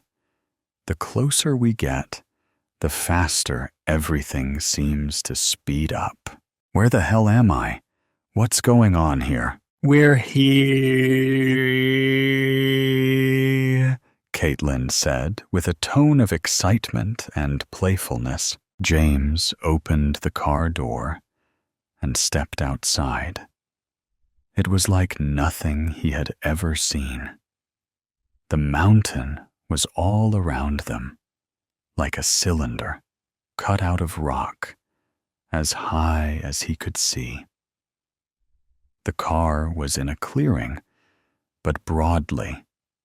There were more of the green coniferous trees that surrounded the mountain. It was dark outside, and As James craned his neck towards the sky, the constellations were so luminescent. From the moment that I stepped out of the car into this other world, I couldn't hear a sound. It was so quiet, like shifting between realms. But now, all I can hear is the sound of that hum. James's thoughts became frantic. A consistent hum. Sometimes voices. More voices. Chaotic whispers echoing across the open cavern. Where are David and Caitlin? The trunk is open. But they're gone? How is that possible? What am I doing in these clothes? What am I doing here? What's this? A red robe? I see the smiles coming out of the trees. The voices are getting louder. Please, God, give me a chance to climb that mountain. I want to be Sisyphus again. I know where I am now, and all I want to do is be back home, ready to go to the concrete jungle, ready to climb the mountain.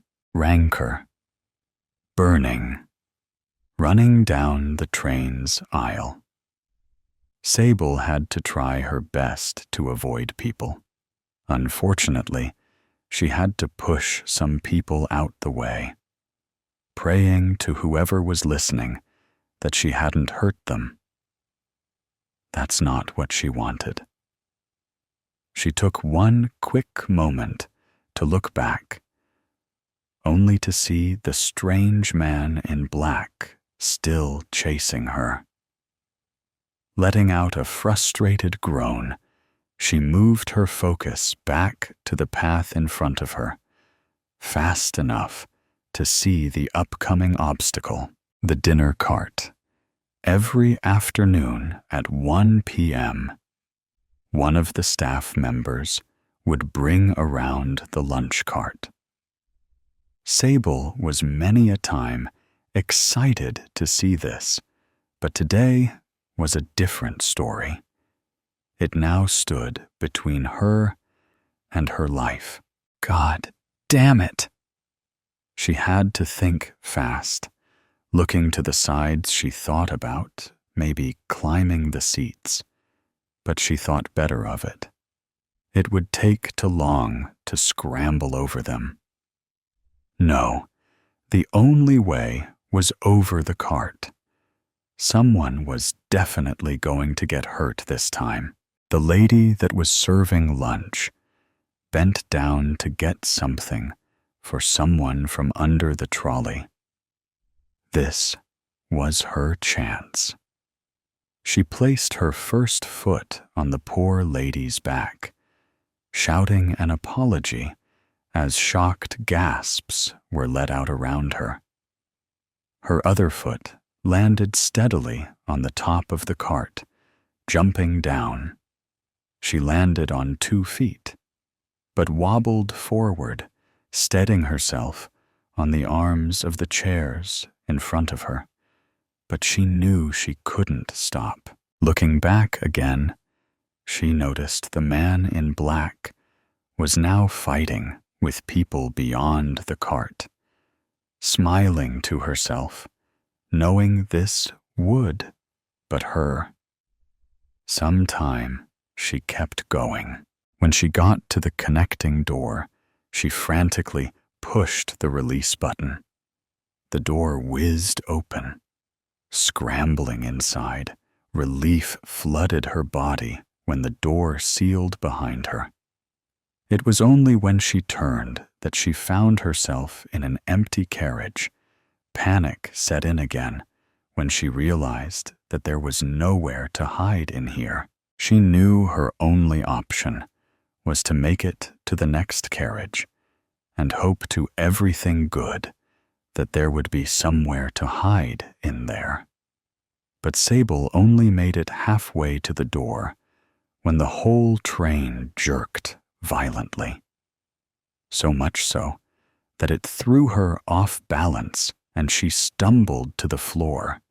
To make matters even worse, as she was starting to stand up, all the lights completely shut out. Her first thought was that the energy field that kept the train safe out here in space had failed. If she wasn't terrified before, she was now for a completely different reason. Hearing the whiz of the door that she had just come through, she spun around to face it. But the darkness of the carriage was too much for her to even see her hand in front of her face, squinting as if that would make it easier for her to see. A white, hot flash lit up the entire carriage.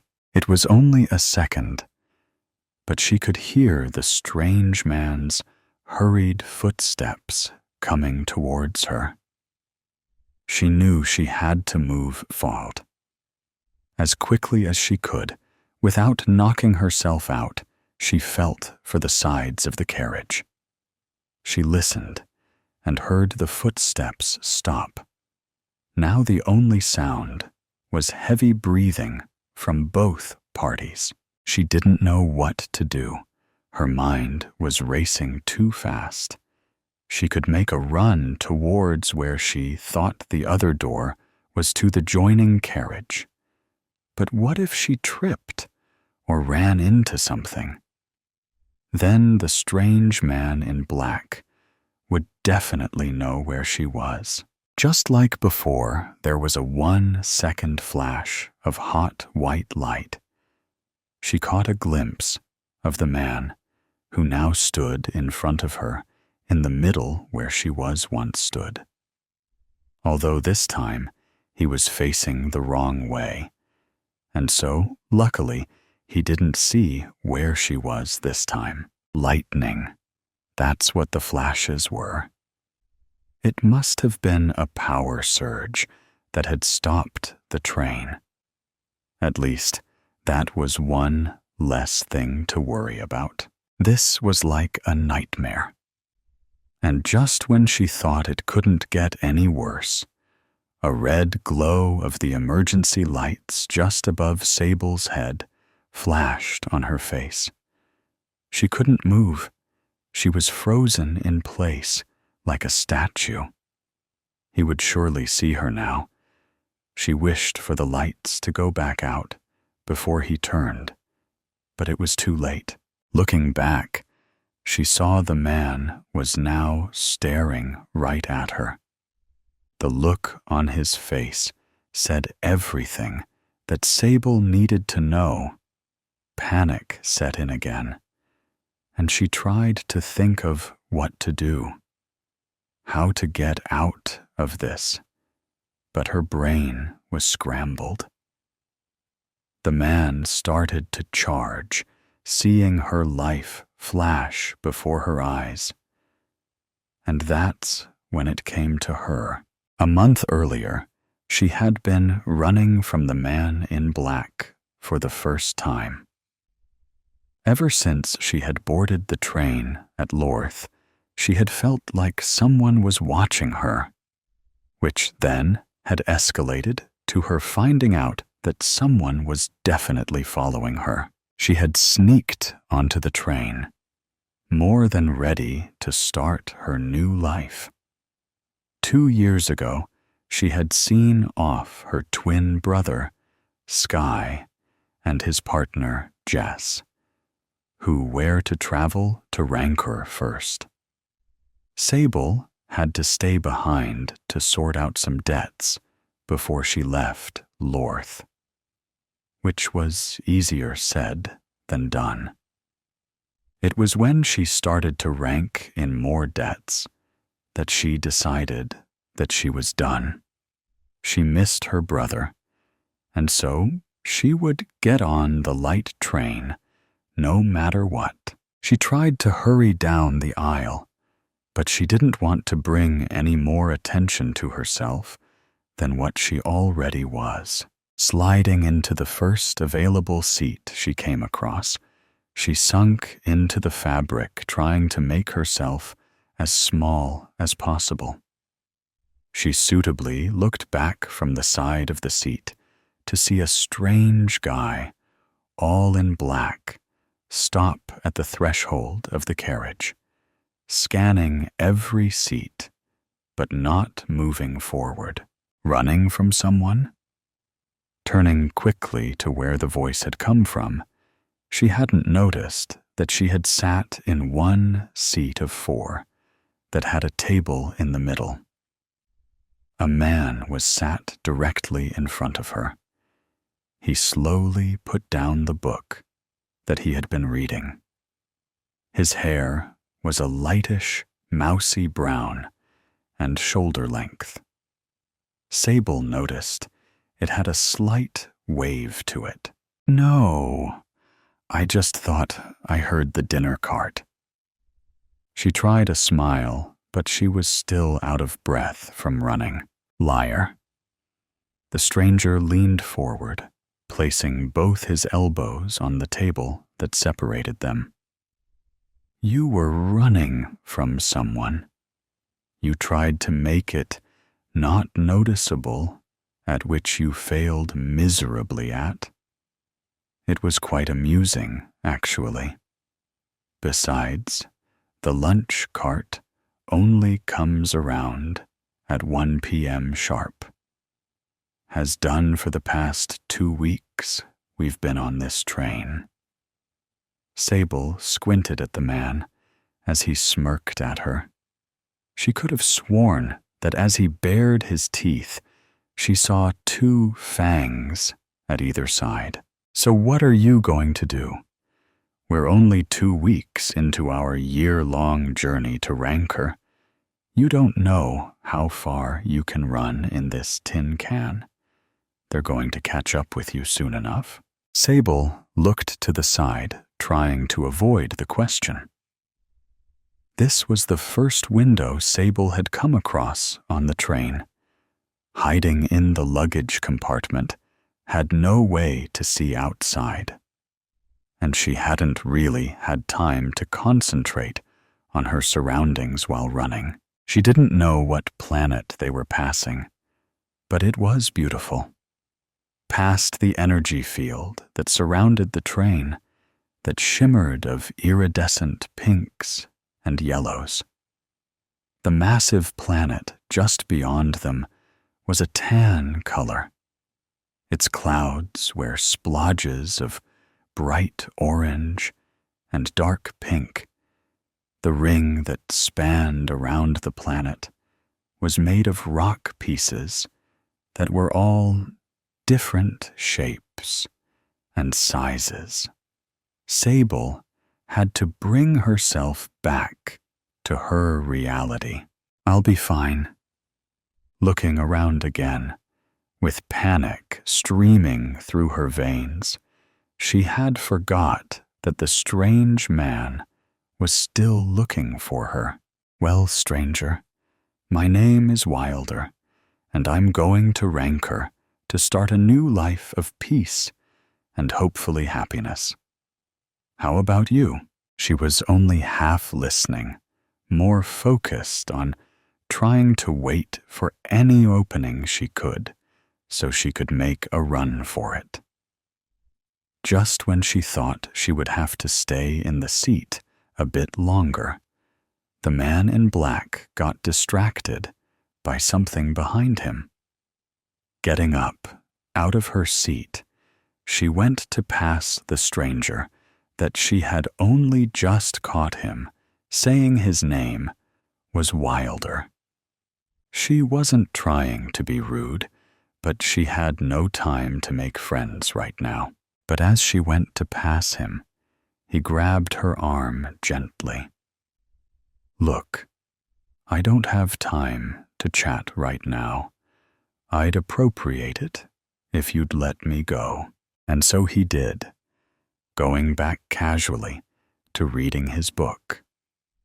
But not without saying one last time, "Good luck. Whistle if you need any help, confused at what he was implying. She knew she shouldn't be wasting this opportunity to run.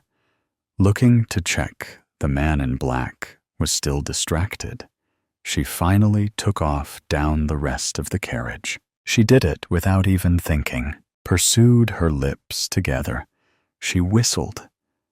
The strange man who had started to lunge at her again stopped dead in his tracks, looking almost frightened.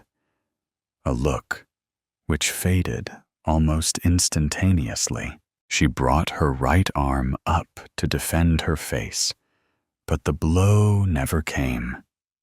Lowering her arm, she looked around her to find the man in black was now crumpled in a ball at the far left wall.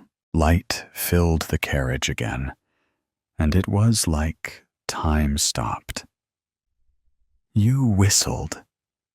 The man that now stood in front of her, like a ghost, she remembered was named Wilder, the same one she had met about a month ago. How did you... What? Never mind about that now.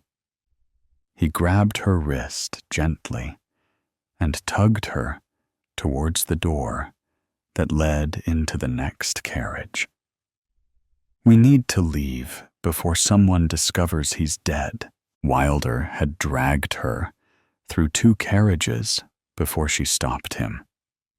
They were now in what looked like a kitchen area, and her eyes went straight to a knife block that sat on the counter behind where Wilder stood.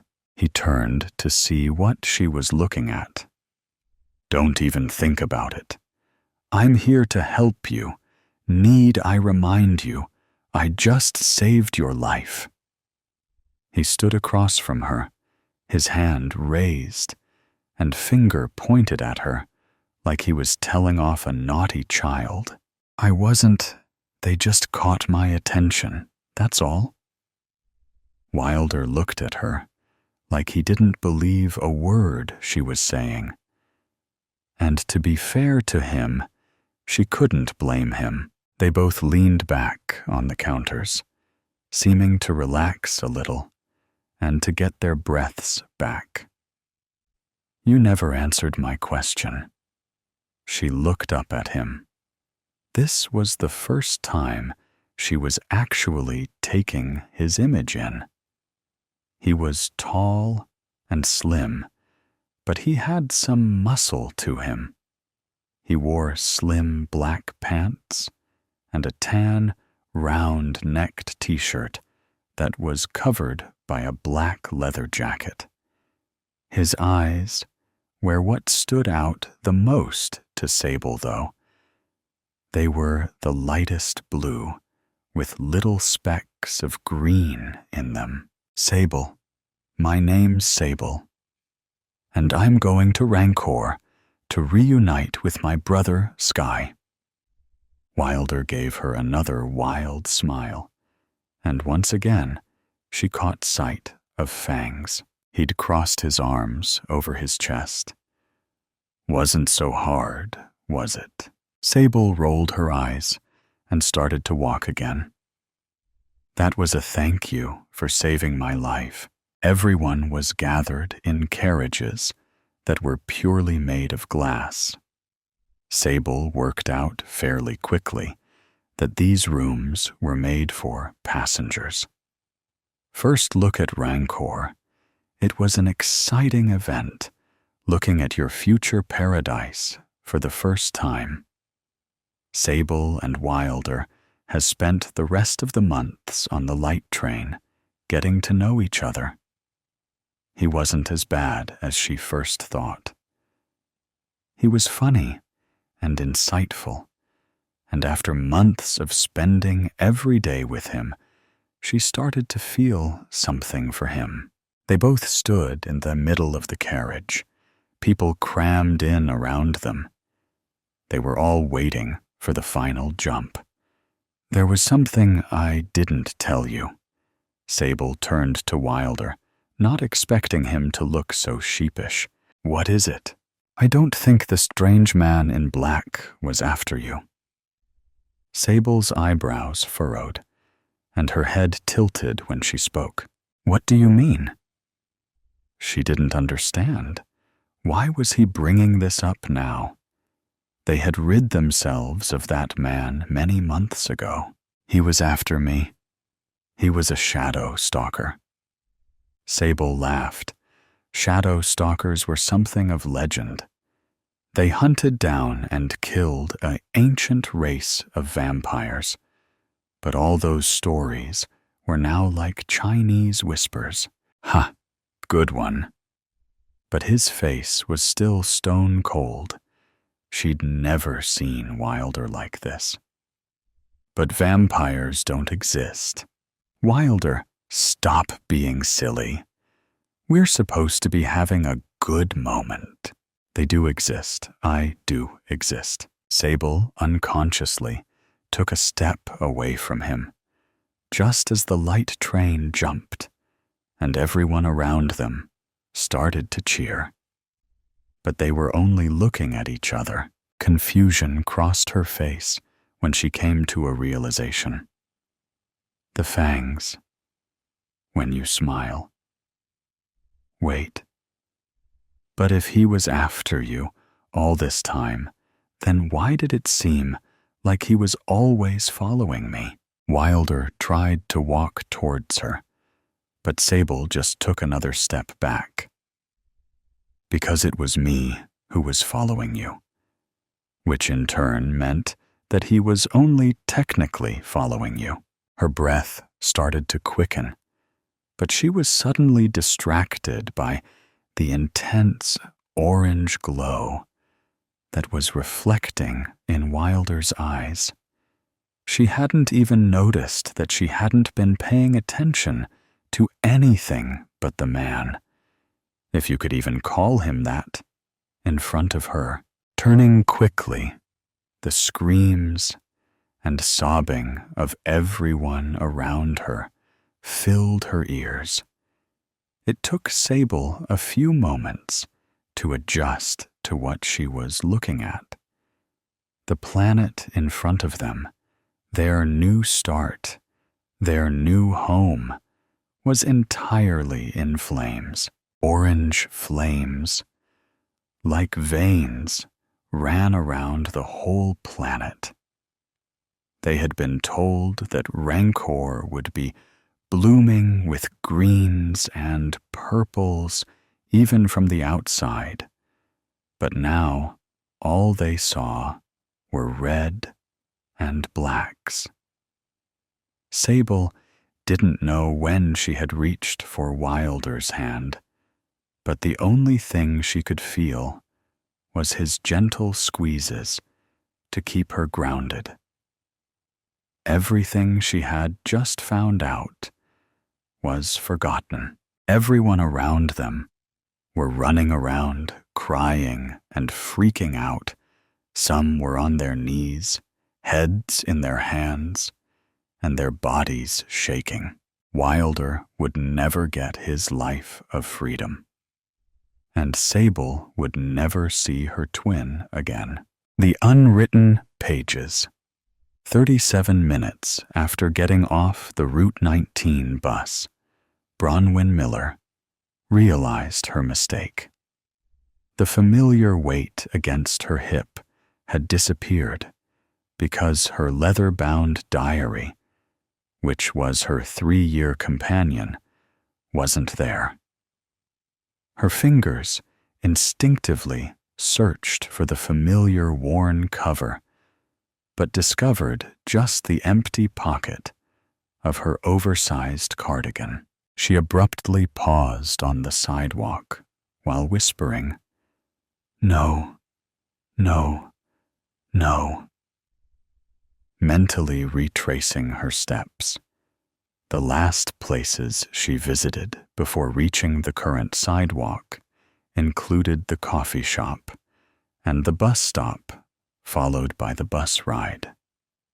She remembered having her diary at the bus stop with her, where she wrote during every wait because it had become her routine. The diary wasn't just any journal. The diary held all her unfiltered thoughts and secrets for 3 years, which she never expressed out loud. This was Bronwyn in her true form, without her deliberate public image. She started running back toward the bus stop, which was 6 blocks away. How likely was it for her diary to remain undisturbed on that bench in a city of 4 million? 0, as it turned out. An elderly woman sat on the bench and fed pigeons, while no leather-bound book appeared in sight. She knew that it was gone and felt a strange emptiness inside. Bronwyn reached the point of thinking the situation wasn't as terrible after 3 days passed. Someone had probably thrown it away. Bronwyn confirmed the transit authority had no records of anyone turning in her diary. Then came the notification. Bronwyn received a phone notification while she was working. A new email with the subject line, "I think this belongs to you?" A link represented the entire email, which lacked any other content. Upon clicking on the link, a basic blog titled "Pages Found" appeared on the web page, showing its first post created earlier that morning. Sometimes I wonder if anyone would notice if I disappeared. Mom would, obviously. But would she be sad or just inconvenienced? She spent so many years being disappointed in me that maybe it would be a relief. I think about disappearing a lot lately. Not dying, just vanishing. Starting over somewhere, no one knows the Bronwyn who always messes up. Her heart stopped. She'd written those words just last week, following her argument with her mother. The words matched exactly with her diary entries, which she had written by hand. As she scrolled through the page, she discovered 3 new entries, which contained her personal reflections written during the past month. The content hasn't reached extreme damage yet, but it's personal enough to make her feel exposed. At the bottom of the page was a comment box, and above it, a message. Bronwyn, if you're reading this, comment here. We need to talk about what you wrote on your remaining pages. She didn't sleep that night. She kept refreshing the blog compulsively while watching another entry show up. I had that dream again, where I'm giving my presentation and realize I'm completely naked. Dr. Winters says it's about vulnerability, about my fear of being exposed. How ironic is that? I pay someone $200 an hour to tell me I'm afraid of people seeing who I really am. Maybe she's right, though. I've spent so much energy crafting this competent, put-together version of myself. What would happen if people saw the real mess underneath? After hours of intense deliberation, Bronwyn typed the words, "This is private. Please stop posting my words. What do you want?" The response came within minutes. Meet me, tomorrow, 3 p.m. The bus stop where you left it. Bronwyn arrived at 2:45, her hands shaking. Before going to the meeting, she instructed Martha about her location and insisted that Martha call the authorities if she failed to report back by 3:30. At exactly 3 o'clock, her phone buzzed with another link. I see you, Bronwyn. I've been watching you for a while now, even before I found your diary. You take this bus every Tuesday and Thursday. Look to your left, at the cafe across the street. Through the cafe window, she could see a figure holding up what appeared to be her diary. Her heart raced as she stood at the curb, until a gap in the traffic opened for her to cross. Bronwyn identified the figure sitting at the window table as she walked closer. Eliza, she said in disbelief. Bronwyn's quiet marketing co-worker, Eliza Chen, sat down reading Bronwyn's diary. Why? Was all Bronwyn could manage. Eliza pushed the diary toward her. I found it. I opened it to find out whose it was. And once I realized it was yours, I should have just returned it. But then I read a bit more. She paused. You wrote about feeling invisible, about no one really seeing you. So you tracked me down to publish my personal feelings on the internet? Bronwyn hissed. Her face flushed as she confessed that she knew what she did was wrong. But I recognized myself in your words. That feeling of being invisible, together with the necessity to hide behind a facade. My intention was to demonstrate that someone truly saw you and listened to what you said. You thought what? That I'd be grateful? Bronwyn snatched up her diary and held it close against her body. Eliza didn't know what thoughts she had and looked down. I've taken the blog down. All the posts are deleted. Your words made me feel connected to you. My whole life, I've felt as though no one would even realize I was gone. What you did was a violation, Bronwyn stated firmly. You had no right. I know. I'm sorry. Eliza spoke once more when Bronwyn began to walk away. There's something else you should know. On page 43, you stated that you haven't encountered anyone who truly understood your feelings. That's not true, Bronwyn. You're not alone. That doesn't make what you did okay. I know, Eliza said quietly. Bronwyn opened her diary to a blank page and started to write as she walked towards the bus stop. Today, I encountered the person who discovered my diary. I discovered that it was Eliza from work who found my diary, rather than a creepy stranger.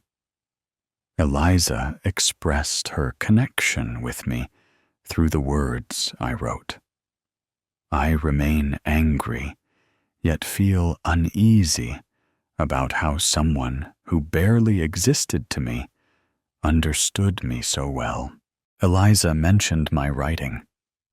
You possess exceptional writing skills, she remarked. This memory took me back to my creative writing professor during my sophomore year, before I changed my major to business, because my father considered business more practical. These pages represent the sole place where I've openly revealed my desire to write a novel. A week later, Bronwyn found a sealed envelope on her desk with a handwritten note. I understand if you decide never to speak to me again. If you ever do, I must inform you that I have begun writing too. Putting the invisible parts on paper sometimes helps people understand them better. E. That evening, she flipped to page 43 of her diary. I question whether there exists another person who experiences this same sensation of ghosting through their own existence. At times, I feel I could yell in a packed space without anyone listening to me. On Monday, Bronwyn took her usual bus. Eliza occupied the back seat as she wrote notes into her little notebook. Their eyes met briefly before Eliza quickly looked down. Bronwyn took the vacant seat next to Eliza. I got your note. I was sincere when I apologized. Eliza answered, with a voice so faint it was nearly inaudible. What are you writing? Bronwyn asked. Just thoughts. Nothing as eloquent as your words. Your words reveal things that otherwise stay hidden. Eliza resumed. Reading your diary felt as though someone had expressed my inner emotions in words. Bronwyn acknowledged that her actions were still wrong, while showing less anger. I know. After discovering your diary, I started writing my thoughts down myself. The act of writing my thoughts down became helpful after I read your January entry. Writing feels like breathing underwater because you discover air in an environment meant to choke you. Yes, your diary entries reminded me of your desire to write a novel one day. This story is about all the characters you've been imagining since childhood. Bronwyn felt her face flush. Those were private dreams she'd almost forgotten. Eliza said softly, You know that you can do it. Your diary entries read like literature already. The bus came to a halt at its regular destination for Bronwyn. She decided to remain seated instead of exiting as the bus started moving. 6 months later, Bronwyn sat across from Eliza at their regular cafe table by the window, the same table where they'd had their confrontation. Bronwyn declared, I finished it, while pushing the manuscript toward Eliza across the table. All thanks to you. Eliza picked up the stack of papers, reading the title page. The Unwritten Pages by Bronwyn Miller. Their initial coffee meetings, which started cautiously, developed into both a genuine friendship and a creative partnership. They gathered every Tuesday evening to write, with Bronwyn working on her novel while Eliza focused on poetry. Bronwyn announced, after taking a sip of her coffee, that she planned to send her manuscript to the literary agent they met at the writer's workshop. Eliza remarked on the strange way things come together. The moment that brought us together happened because you left your diary on the bus stop. Bronwyn joined in with a playful grin, saying, You were such a creepy stalker. I prefer to think of myself as the universe's extremely flawed messenger. Eliza's expression grew serious. What drove me to give you back your diary was something you'd written about your dream to write a novel. But your fear that no one would want to hear your voice. Your diary entry revealed your dream of becoming an author, yet your fear held you back. I came to understand that I was reading the thoughts of an individual who possessed valuable insights, but doubted anyone would listen to them. That night, Bronwyn opened her original diary and flipped to the last page where she started writing a new entry following her confrontation with Eliza. She went back to read her thoughts from 6 months prior. I don't know if I'll ever fully forgive her, but today I understood something. The experience of being truly seen can evoke simultaneous feelings of fear and awe. Beneath those words, Bronwyn added, "Today, I finished my novel." Sometimes, the worst moments in our lives become doorways to the best ones. Sometimes, a stranger becomes the friend who helps you find your voice. And sometimes, being seen is exactly what you needed all along. She shut the diary softly because she was no longer fearful of its contents or the consequences of someone reading them. The words had served their purpose. They had guided her home to herself. Columbine, every night, the fog killed scores of us. The city of Metro needed a hero to protect them. And so I rose up and became the super-powered woman to save them all. I am Maverick, named for the city's most usually seen creature of flight. My civilian identity is Cora Neely. When I took up the mantle of the heroic Maverick, I left behind my former mundane life as a citizen to combat crime in all its insidious forms. I usually triumphed, earning the keys to the city. I met more than I expected when I encountered someone called Columbine. Columbine was my arch foe, a foe of extraordinary caliber, if one were afraid of clowns. She was a commedia dell'arte-themed supervillain whose motive was to destroy the city of Metro, weaponizing lethal gas in the form of mist in our city every night that killed many inhabitants. Her motive was to eradicate Handcroft Laboratories, an organization responsible for medicine and chemicals vital to Metro's health and progress. One day, I discovered a formidable truth when we battled amid the towering skyscrapers of Metro. I was having a midnight flight when she arrived, indigo-haired with matching lipstick, taunting me with maniacal laughter. Up until this moment, I had yet to meet someone so unhinged and so glaringly dangerous. We would grow close in later years, but that night, the fight was for mutual detest as much as it was about survival. "The birdie's a long way from her nest," she said in a sing-songy voice.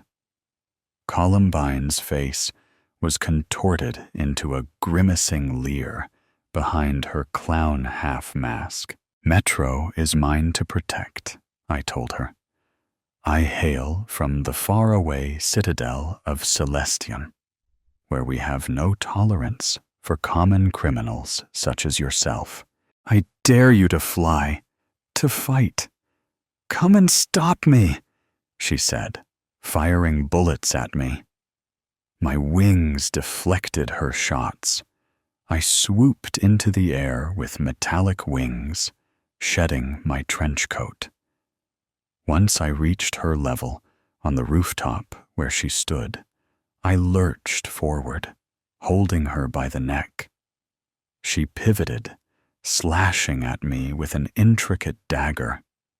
I dodged the blows, my wings slicing through the air. Columbine freed herself from my wrenching grasp, and we continued our battle, parrying back and forth in a vicious dance of death. She danced a vile ballet throughout the rooftops, acrobatically dodging all of the blades that I slung at her. She stepped forward and cradled my jaw, speaking in a hushed tone. Look how you're all alone in life, waiting for even more recognition for gift-wrapped victories that you never deserved, she said. Join me. This wretched city could be ours if you let it. I wrestled myself away, shaking my head at her attempt to seduce me into defeat with her carefully chosen words. Columbine knew my weakness and wasn't afraid to use it against me. "You're wicked scum," I spat out. "Then die alone," she said.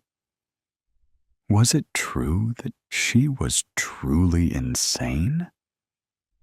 "Eeny, meeny, miny, mo," she whispered, bellowing the last word while firing more bullets at me from a vintage hand rifle. I deflected again and surged towards her, slicing her neck with my razor-sharp wing. She coughed, stumbling downward to the street below. Feeling something akin to pity that I could not name, I descended and caught her, and we plummeted to the street. Columbine clutched at my collar. I leaned closer. With a trembling hang, she removed her mask to reveal patterns of acid lesions trailing from her forehead to her right jaw. There's something that you should know about Handcroft Labs. They're not the city's saving grace. They held me captive since infancy and experimented on me. They took away the closest thing I had to a father figure, disfigured my face. I'm the villain I am because of Handcroft. Stay far away. I was stunned. The same place that was about to provide an antidote to Columbine's venomous fog was what twisted her into something possibly past saving. Was she right? Unable to shake her words from my head, I flew to the nearest hospital, dropped her at the door, and set out to investigate her claims for myself. Columbine's civilian identity was that of a theatrical drama teacher. One afternoon, I visited her at her school and pleaded with her to cease the toxic nightly mist. She relented with downcast eyes. "What are you really here for?" she asked. "You," I said softly. "I want to make sure that you're all right after, well, let's forget the homicidal pleasantries. I found out that you're right about Handcroft. Turns out that they're up to more harmful things than just university science projects. So, you believe me?" asked Columbine. "We'll see, but it's a start," I said. "Cora, listen to me. When this thing," she gestured to her mask, "this Columbine thing takes over, I can't control." "No worries," I said, trying to understand her in some way. This city I used to put on a spectacle, pits us against each other. It's outside both of our control. As time went on, we continued our game of fighting and alternately reconciling, with no conclusive winner every time. Sometimes I let her get away. Other times, she purposely ceased to slay me. She was right about Handcroft, so we joined forces to end their schemes forever. Having succeeded, we became more than hero and villain. We were connected by a common goal. Months later, we grew closer, me and Columbine. At one time, I woke up and got out of bed to find that she wasn't in my room anymore. There was a note. "Dear Cora, I can't keep up this charade anymore. I have to go after an enemy of yours on my own. I'm sorry. Columbine Claude XOXO." I wept for hours at losing someone I had fought alongside to save our city. When my tears ceased to fall, there was one thing I knew for certain: that I would hunt Columbine down from every corner of the earth until I found her. My search would continue to the end of the line. When I was a child, I loved trains. Pretty typical little boy enchantment, I think. Wooden tracks and tiny metal wheels, 100 different configurations across my bedroom floor, with the train track pattern carpet. We lived in the countryside, and the trains only ran through the city, so seeing the real thing on a rare outing was like Christmas and birthdays combined. I remember even when I got older that my mother and I would stop at the side of the footpath to watch as they shot over the tracks. I never liked Thomas the Tank Engine, though. The faces creeped me out. I'm mostly neutral about trains now, I think. Adulthood makes you neutral about the things that excited you in childhood, or they encourage you to act like you're neutral about them. I started taking the train daily in my second year of university, and I guess it lost some of its shininess, but I was never as miserable with the journey as some of my fellow commuters. If I had to sit for 40 minutes either way, might as well spend it on a speed-smooth train, watching the landscape shoot by like I'd imagined as a kid. I can't say there's a lot of joy in it today, even if it seems a little fitting in some ways. Beginning and end, you know. A child dreaming of trains, and an adult booking it to the fastest one possible. I still push through to my usual car, the one with the most windows and the best views, opting to look our desecrated landscape in the eyes as we passed over it. The car is emptier than I thought it would be. Are people not flocking to the trains, desperate for a seat, a chance to watch everything flying past? And I settle where I can watch the landscape and the car around me from the same place.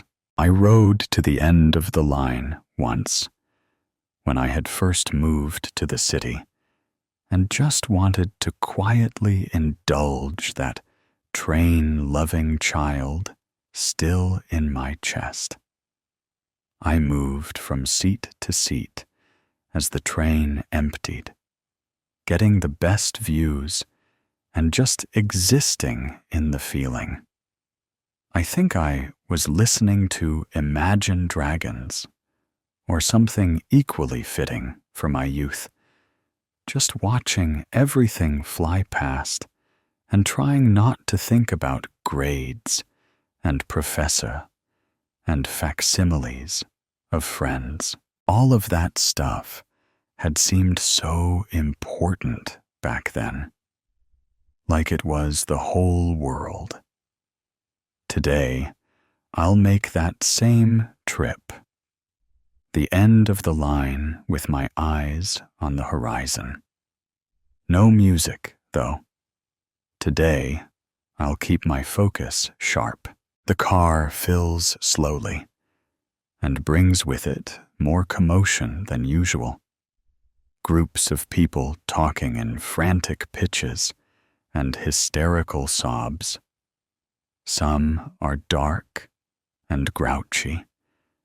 Those pessimistic, I told you so people. Some are trying to project sunlight through their shaking hands, smiling and saying how much better things will be at the end of the line. All of them are afraid. I am too, but I'm glad to be on the train.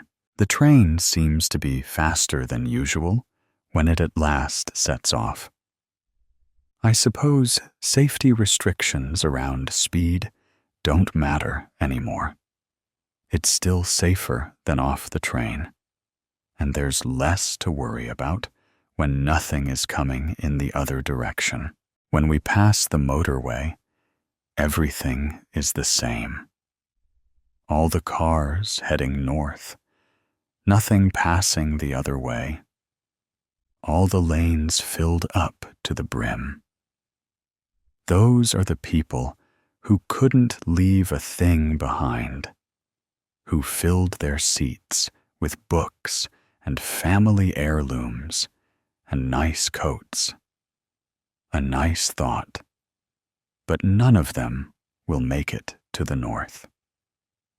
That's what the men across the car are saying, shaking heads to hide their shaking hands.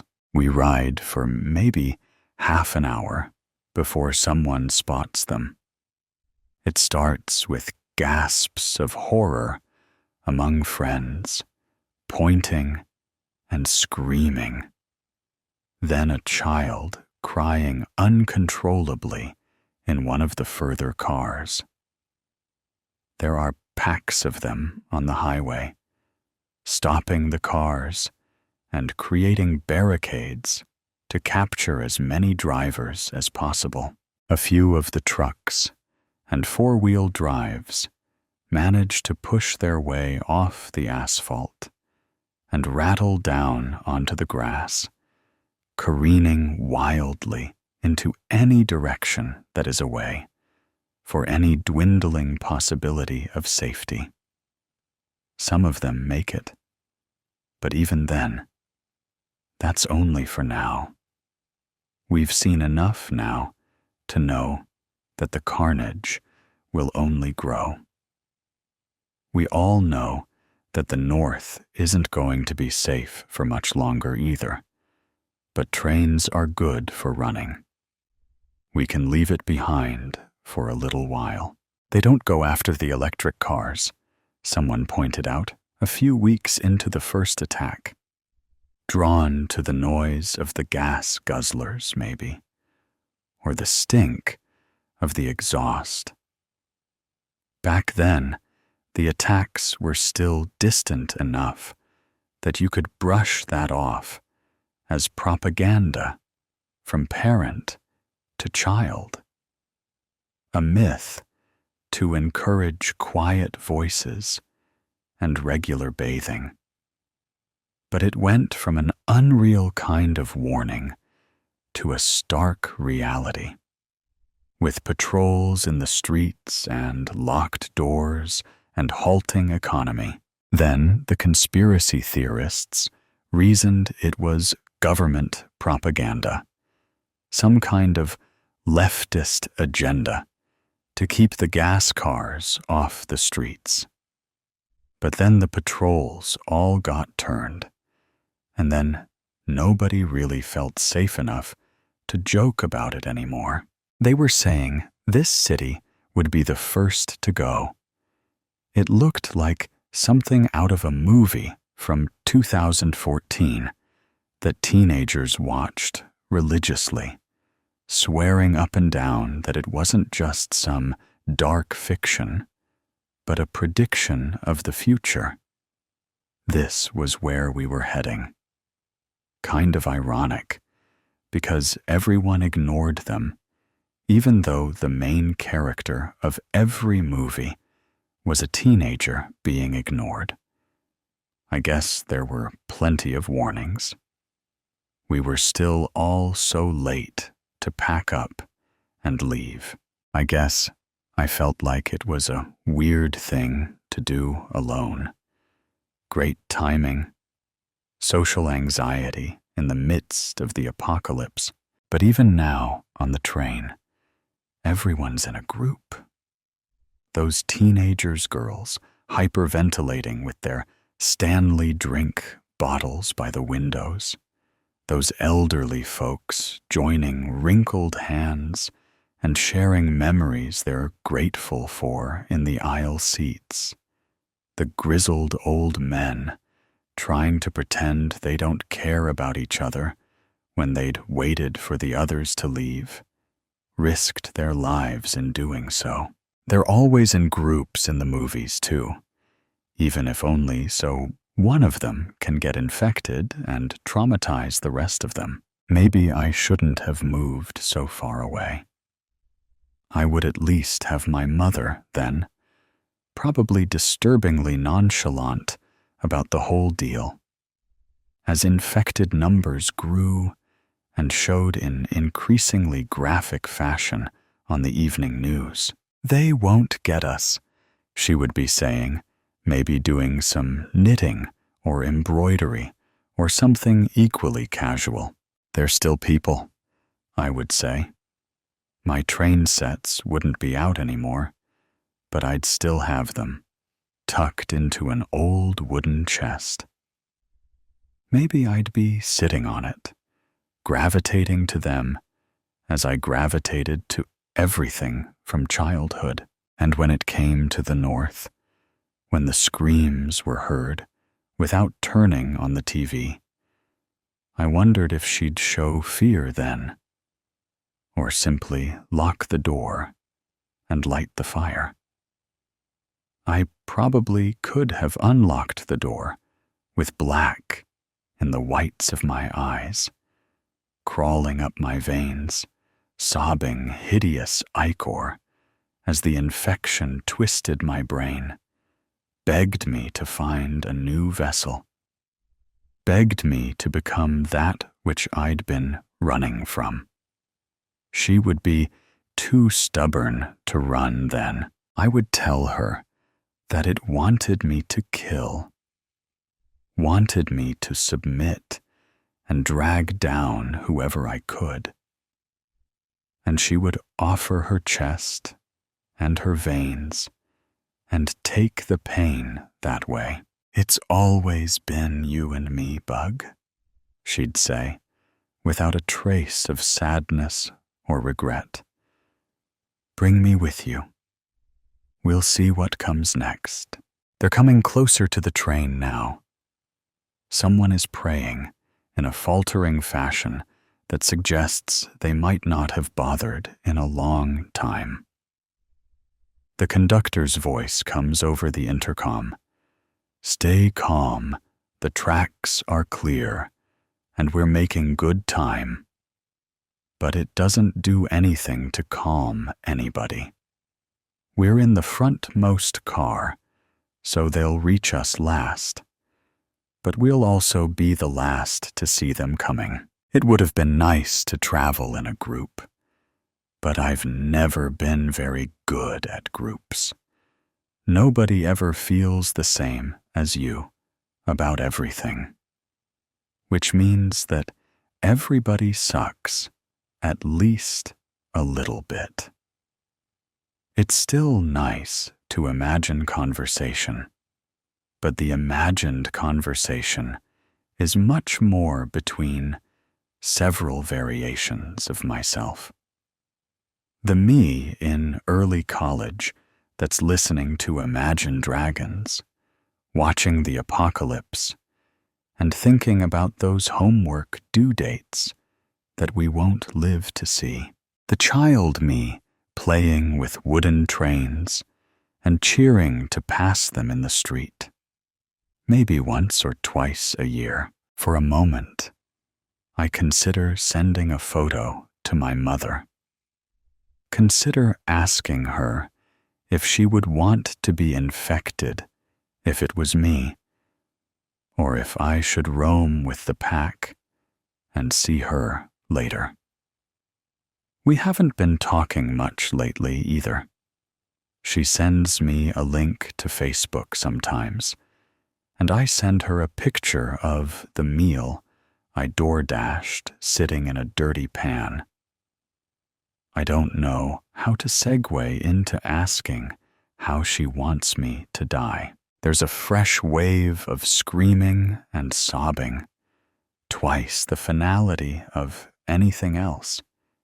And it takes me a moment to realize it's coming, not from another car, but from the very front, where the conductor sits. I brace myself before the impact, but it's not any use. The train flips over itself. Something left on the tracks, probably, or the metal itself chewed and twisted away. Everyone is screaming, and we all tumble over each other as the car tumbles and glass smashes in all directions. Some people huddle further into the rubble as if they could ever stay hidden. Some pick themselves out, bleeding and shattered, and try to run. I've come to terms with the inevitable. I don't think anyone can run or hide. I think this is it. But I got to have one last ride on my way to the end. There's a grizzly on the plane. People are shuffling down the aisle of the plane, scooting one step at a time, shoving things in the overhead compartment, elbowing and kneeing each other as they throw themselves down into their seats. The flight attendants are smiling brightly and saying, "Good morning, good morning, good morning," to each passenger in turn as they enter the plane. The captain is there with them. I take a good look at him. I know this guy. Kind of a wimp. That's why I knew this was the right flight. I think his name is Cameron. When I press the barrel of this gun against his head, he'll do anything I say. One man with a gun can do anything. I give him a little wink. I'll see you soon. It's easy to get around airport security when you work at an airport. This is gonna be my final flight. And the final flight for all these people too. I'm not gonna shoot them all. Maybe just a few. Might as well. But most of them are going out with a real bang. Not me, though. Gonna shoot myself right before we crash. My seat is 32 of, so here we go. Almost there. And I stop. I see it. But I can't. There. There's... What? No. Yes. There's a goddamn grizzly bear sitting in a seat. Buckled in. A woman sitting next to him is feeding him pink bits of something from a bowl. The bear is huge, but somehow fits in the seat like it was custom made. It's sitting straight up in the seat, buckled in. How? What? The woman caught me staring. Ooh, sorry. He doesn't like to be stared at. The bear is staring at me with deep brown eyes, dark brown fur, huge paws, long claws. It starts snorting and moaning, and I shake my head and keep walking to my seat. I look around, and everyone else seems to be fine with this. How did I not see the bear walk onto the plane? Why is no one else freaking out about this? I find 32F, and I look back to the bear, who's a few rows ahead. The bear turns its head and looks back at me. I turn my head away and drop down into my seat. The bear turned around, and the woman next to it gave it another morsel. A man sits down next to me and says, "Hello there. Do you see that?" I said. "Oh yeah, we've got a full plane today. That's good luck, you know." "No, not that. I point. "What?" "The bear," I said, so loud that a few people turned around and looked at me. "Oh yeah, he's a cute guy, isn't he?" "That's insane," I tried whispering, but I know everyone heard me. Shouldn't be a problem. The guy sits down and starts looking at his phone. Just like that. I look around and see others doing the same. I see people reading books, eating snacks, whatever. Nobody is freaking out over the goddamn grizzly bear sitting in 25B. "Sir, I'll need to place your bag in the overhead compartment," says a flight attendant. "No, this is my carry-on. My gun is in here. Sorry, sir, but new safety procedures say we need all bags placed in the overhead bin for takeoff. Once we reach cruising altitude, you can get your bag." She reaches over to take my bag from my lap, but I hold on to it. "Sir, please," she says with a firm pull. I pull back. She's not letting go. We're having a small tug of war over my neighbor's lap.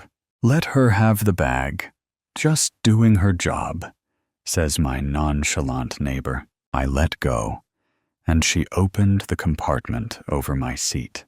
"Oh, we're all full here. Let's see." She's opening compartments down the line, away from me. "Here we are. Sir, I'm placing your bag right here, right above the bear." How did the bear get on here? How did it fit on the plane? Why does the bear have an aisle seat? Why is there a bear on the plane? Why is no one freaking out? She shuts the compartment and walks towards the front of the plane. "We'll be taking off soon. You look nervous, son. Is this your first flight?" asks the man next to me. "No, I've flown lots of times." This was supposed to be the last time. The attendants are doing their usual pre-flight routine of instructing people how to put their seatbelts together and how to put on the emergency oxygen masks. I guess the bear doesn't need any help. Its caretaker is sitting right next to it. The seatbelt fits, so I guess they have a special bear mask too. Wouldn't want the wild animal to get hurt, now would we? Focus. It's just an animal, after all. It'll be the first thing I shoot. I've got a machine gun, so I'll just spray it with a dozen bullets or so. That should keep the rest of the idiots in their seats. Then I'm back in charge. Bear looks calm anyway. Shouldn't be hard. Today is my day. Nothing is going to change this. The pilot tells us on the overhead that we're ready for takeoff. The bear made a low growl, and the woman next to it scratched behind his ears, soothing it. The plane starts moving down the runway. Normally, this part of flying doesn't bother me, but today, I'm gripping my armrests. The acceleration picks up, and the plane's engines get louder. I'm staring at the back of the bear's head, which is completely still, like some damn taxidermy project that had its own ticket. The wheels of the plane leave the ground, and we are in the air. I'm in a window seat, so I turn my head to look out, hoping it will calm me down, knowing that all is going according to plan, except for the bear. All I have to do is get the bag, kill the bear, shoot that bitch that brought him on here too, maybe a few more people, just for fun. Then up to the cockpit with a hostage on the bad end of the barrel to make my way in. I'll tell the captain that we're making an unexpected detour right into the middle of the nearest city. Right before we crash, I'll shoot myself. We have to wait before we reach cruising altitude. Then I can move about freely. Then we'll have about 30 to 40 minutes before we get close to the nearest big city. Enough time to feel like God before dying. I'm watching through the window, still gripping the armrests. "Looks like you need a drink of water," says the man next to me. I realize my forehead is covered with sweat. "Yeah, I guess I could," I say, wiping my forehead. I look back and see that the goddamn bear is reclining in its seat. Person behind it doesn't seem to mind. Just then, the bear turned around and looked at me. I turned back to the window. Even over the sound of the plane's engines, I can hear the bear smacking its lips, followed by another low rumbling growl, almost like it's annoyed by me. "I'm sorry. I didn't mean to fuck up your day. I must have gotten lost in the window, as the next time I looked up, the snack cart was being pushed down the aisle by an attendant. What's the bear gonna have? A cookie? Water? Or Coke? When that cart gets behind me, I'm gonna get up and get over there and grab my bag. I'll take a can of Coke when she gets here." Now she's asking the woman next to the bear if she'll have anything. The woman takes a cookie and a cup of water. The bear got nothing. I guess it's full. Come on, hurry up. She's taking her sweet time pushing that cart down the aisle. My jaw is clenched tight, like a bear trap. All right, here she is. Finally. "Would you like anything, sir?" she asks the man next to me. "Yes," A water for myself and for my friend here. No, thank you. I'll have a Coke. Oh, nonsense. You sweating like that? You need a water. 2 waters, please. The woman poured 2 waters, and I gulped mine down in 1 drink before she even left. Would you like another? She asks. No, I want a Coke. She hands me the red can, and I chug half of it. The sugar and caffeine hit my brain like ice water. I put the can down, and the bear is staring at me again. The attendant pushes the cart down to the row behind us. It's time now.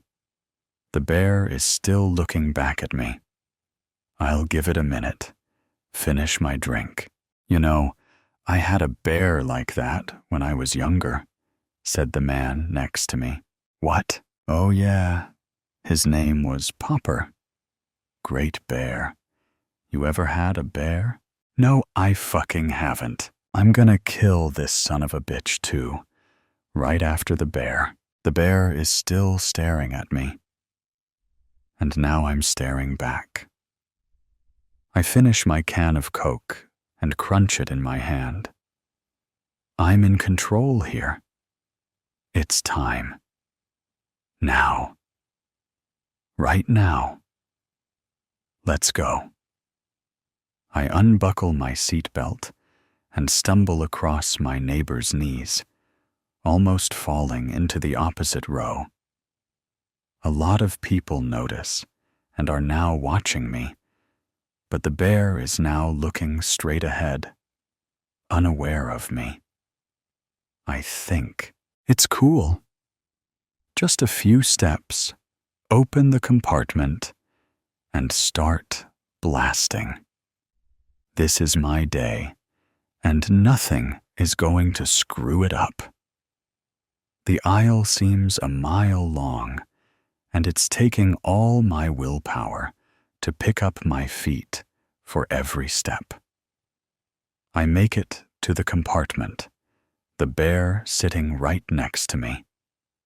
I reach up to open the hatch, and, "Excuse me," says the woman with the bear. "Could you hand me my bag? It's in there. I need something from it." "Is it for the bear?" I ask. I didn't mean to, but it slipped. "No, it's just a book for me to read. I can smell the bear." Deep pine woods. Its huge paw is brushing against my leg. It's just the fur touching me, but I see the long claws. I open the compartment, and there's my bag, right in front of hers. One quick draw, and I could shoot the bear. Just unload the whole fucking clip into him and forget the rest. Make my way to the cockpit, and the bear's huge paw falls from the armrest, and the claws scrape my leg. I fall back into someone's lap, with my heart in my throat.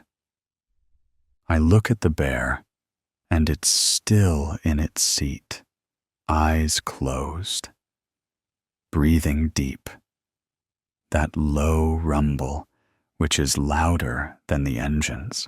"Oh, sorry about that. He's just sleeping." "Sir, excuse me," says the flight attendant with the cart. She's finished handing out cookies and Cokes, and now wants to go back to the front.